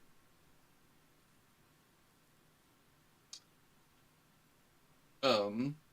I would say, like, the mark on the head then would be like the snake's impulsive drive to eat its own tail. And that the mark of the hand maybe would be the fact that the serpent was deprived of legs, deprived of wings to escape the fate of eating itself. Well, I didn't literally connect it to the Ouroboros, like in like that. I Well, think I it's mean, like just when I think of like the whole representation of the beast, like that's what I think of. So when we start talking about its mark, it's like okay, it has to be related to that in some way. But like you have the conception of the AI unsealing as that bestial process, and I don't really oh, have okay. like I wouldn't like I wouldn't say this is like my interpretation of Mark and Beast in general. This was just more I thought it like the benchmark situation was analogous to it. It's just a specific application to it. It yeah, you know, I think it's yeah. totally analogous. I just struggle to. I don't have like the intermediary between your framing there and my own. I don't know what that maps to exactly. Oh yeah. And again, I didn't mention this before, but I'm not sure there is one. Like I don't know if there always is one. That's where you and I might differ. Maybe. There is another question too that I think about often, which is greater, the whole or the part? I can't remember Yeah, why I wanted to bring that up earlier. Um, you're gonna have to explain. Like, there was something you were saying about like, oh yeah, the other horn of the lemma. Can society adhere when there is individualism to the greatest extent of that word? oh, And I think to me that ties to this question of which is greater, the part or the whole? And take it however way you want. I think of it as like what's greater, a dot or the circle that that dot composes the perimeter of. And you would think it's the circle, you would think it's the whole. That seems to be the conception that our modern society is built off of. That even if it's not ramming us in the face every day implicitly, when you go to work, they have the right to fire you. When you interact with the government, they can use military force, but you can't, etc., etc. But actually, the part is greater than the whole because if you remove even one part, the whole collapses. It is no longer itself. The part cannot be separated from itself. are you talking about what is or what ought to be? What is? Now, it's not definitive because, of course, the part can be segmented where it is the whole, but that requires a changing of perspective, a changing of frame. And so within, I mean, I think this plays out tangibly in circumstances where, like, George Washington stands up to the British Empire, you know, hypothetically. The American colonies remove itself from the British Empire. And in some ways that signals the collapse of the British Empire, you know? It's like the Well, part ends up disrupting the whole. But it's an open question for me. I don't know how that actually resolves because, like I said, there is that telephoning or telescoping process of as soon as you remove the part, now it is a whole in itself. I guess you would have to run it back to the full theology, right? Like, is the part like the human, like greater than the whole God, right? I think that's you believe in God. That is like obviously nonsensical. Like I don't know about that. I don't know about that. unless you believe like humans are God, and I don't know how you would argue. All right, okay, all right. This is probably a whole other thing. We should probably save this for another time. It is. It is a good teaser into a future conversation. But yeah, great talking with you as always. Yep. God bless AI Church.